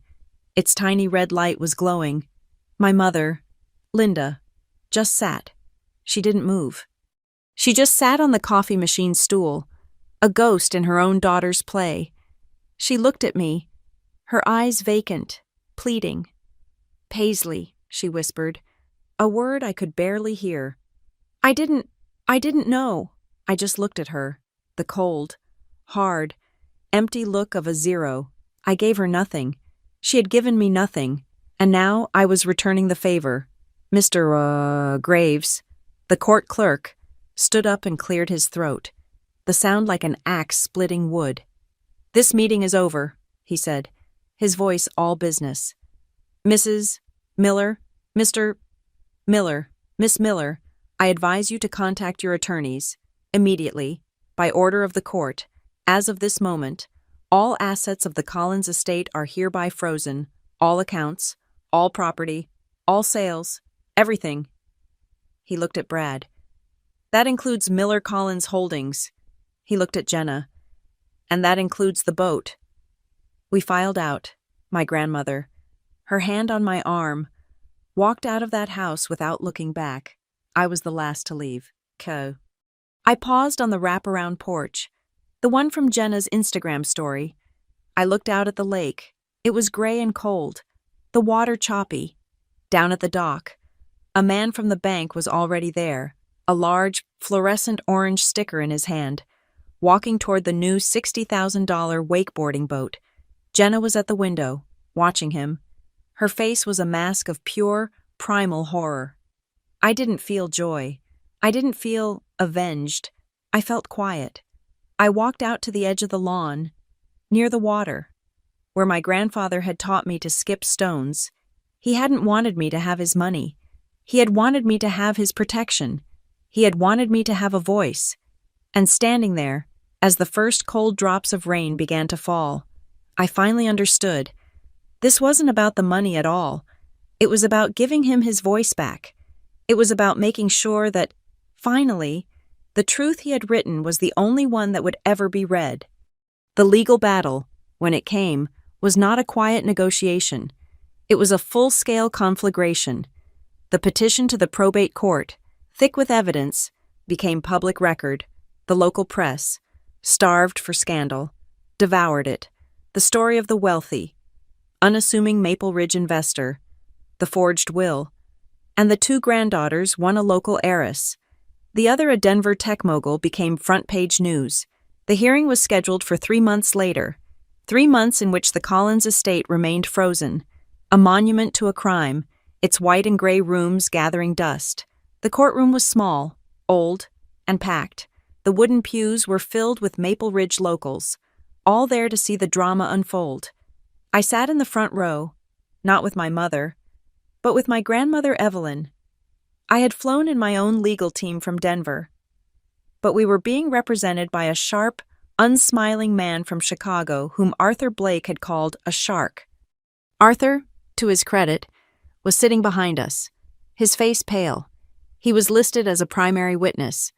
Brad and Jenna sat on the other side of the aisle, each with their own stressed, low-budget lawyer. My mother, Linda, sat behind them, a solitary, broken figure, her loyalties finally, fatally, fractured. Our lawyer was methodical. He didn't begin with emotion. He began with data. He presented the server logs, projecting the IP address 72.11 onto a large screen for the judge. This, Your Honor, is the digital fingerprint of Miller Real Estate, the office of Mr. Brad Miller. It is the origin point of the fraudulent will, which was then emailed to an accomplice at the law firm. He presented the affidavit from Sarah Jensen, the legal associate in Florida, who, in exchange for immunity, had confessed everything. She detailed the personal loan from Brad and the pressure he'd applied, assuring her it was what the family wanted. He presented the forensic handwriting expert's report. It was 30 pages long and concluded, with 99% certainty, that the signature on the revised will was a crude, practiced imitation, digitally scanned and affixed to the document, and did not, in any way, match the known, frail signature of Thomas Collins from that time. Then, he played the audio recording. My grandfather's voice, thin and worried, filled the courtroom. "I'm worried, Arthur, about the revisions I need to know. Do you have the letter, the protection for Paisley?" My mother let out a strangled sob.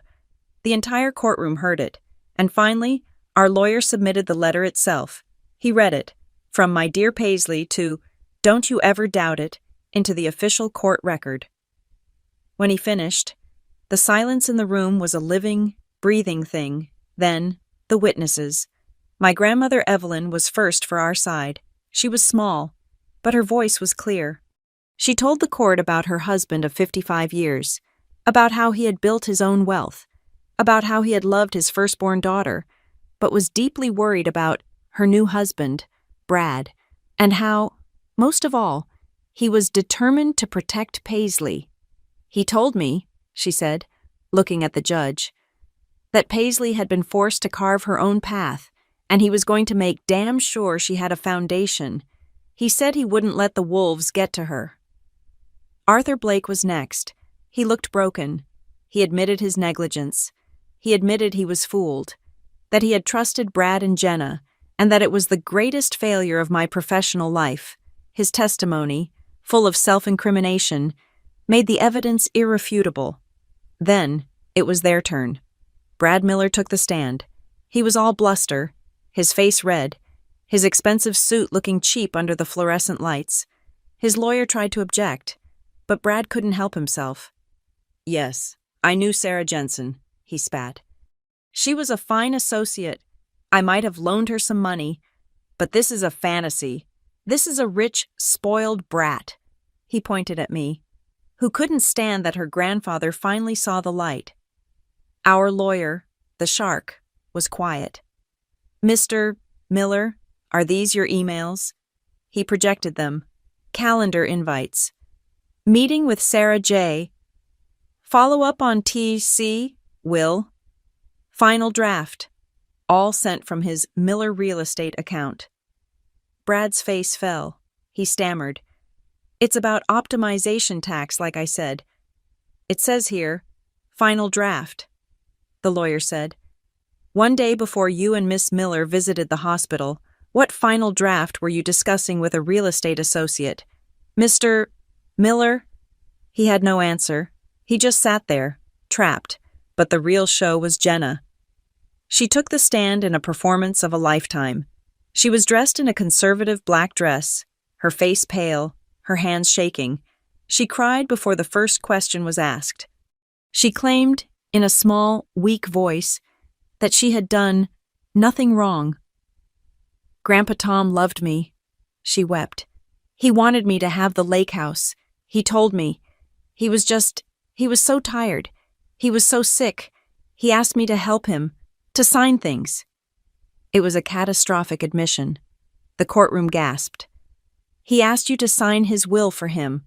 our lawyer asked, his voice gentle, dangerous. "He was too tired," she sobbed. "His hand was shaking. I was just his helper." "Is that why?" the lawyer said, holding up a printed screenshot. "You sent this text message to your friend 2 days before your grandfather died." He showed the screen. It was a text from Jenna. "OMG, it's finally happening. Brad handled the lawyer. Just need to get Grandpa to sign, and Paisley is gone. The entire estate. It's all mine." Jenna looked at the text. She looked at the judge, and the performance shattered. A sound came out of her, a raw, ugly wail of pure, selfish terror. She collapsed, sobbing. "He made me do it, Brad. Brad said it was the only way. He said she didn't deserve it." It was over. The last person to take the stand was my mother, Linda. She was called by the court. She looked like a ghost. Her eyes empty. The judge's question was simple. "Mrs. Miller, you are his daughter. You are their mother. Did you know any of this was happening?" My mother looked at Brad. She looked at Jenna. Then, she looked at me. Her face was a ruin. I, she began, her voice a whisper. I didn't ask. "You didn't ask," the judge said, his voice sharp. She broke. The tears came, hot and pathetic. "I saw them. I knew Brad was fixing things. I told myself it was fine. I told myself Paisley had her own life. She had all that money. She was fine. I just wanted Jenna to have something." It was the most honest and most damning sentence of her life. She had looked away.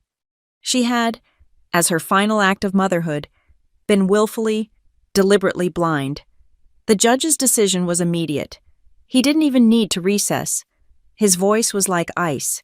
He concluded that the revised will was, without a shadow of a doubt, a product of a disgusting and clumsy conspiracy. He found that Thomas Collins was the victim of profound undue influence, fraud, and forgery. He declared the revised will null, void, and invalid. He then declared the original will the one from 6 years prior, the one he had received a copy of from Arthur's archive, to be the one, true, and final last will and testament of Thomas Collins. The gavel came down. The judgment. The entire Collins estate, the lake house, the stocks, the land, the The bank accounts was to be transferred to me. Paisley Hernandez. Effective immediately. Jenna Miller was to retain only what was in the original, conditional trust, a small fund she could not touch unless she graduated from a 4-year college and held a job. Terms she had not met. The judge was not finished. He turned to the other side of the courtroom. Furthermore, he said, this court is referring its findings to the district attorney's office. The evidence of criminal conspiracy, forgery, and elder fraud is, in my opinion, overwhelming. I would expect indictments for Mr. Brad Miller and Miss Jenna Miller to be forthcoming.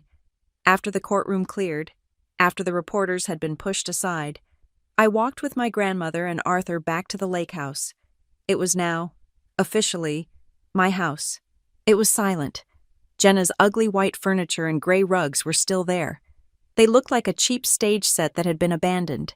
The air was stale. Arthur, his face grim, walked to the study, to my grandfather's old roll-top desk. Your grandfather, in his letter, he said, left one final instruction. He pointed to a small, wall-mounted safe, hidden behind a painting of a duck.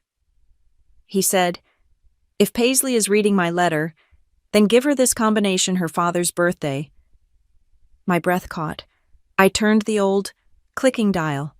The day my father was born. The safe opened with a heavy metallic sigh. Inside, there was no money, no jewels. There was just an old leather-bound ledger, and on top of it, a single, folded note. I opened the note. It was his handwriting, strong and clear. If this got to the right person, use this to do something better than throw lake parties. I sat down in his old, cracked leather chair. It still smelled faintly of him. I opened the ledger. It wasn't just a list of his stocks and assets. That was the first half. The second half was a list of names. Mary, at the diner. Son is smart. Dad left. Needs help. The Johnson kid. Wants to be a mechanic. Good with his hands.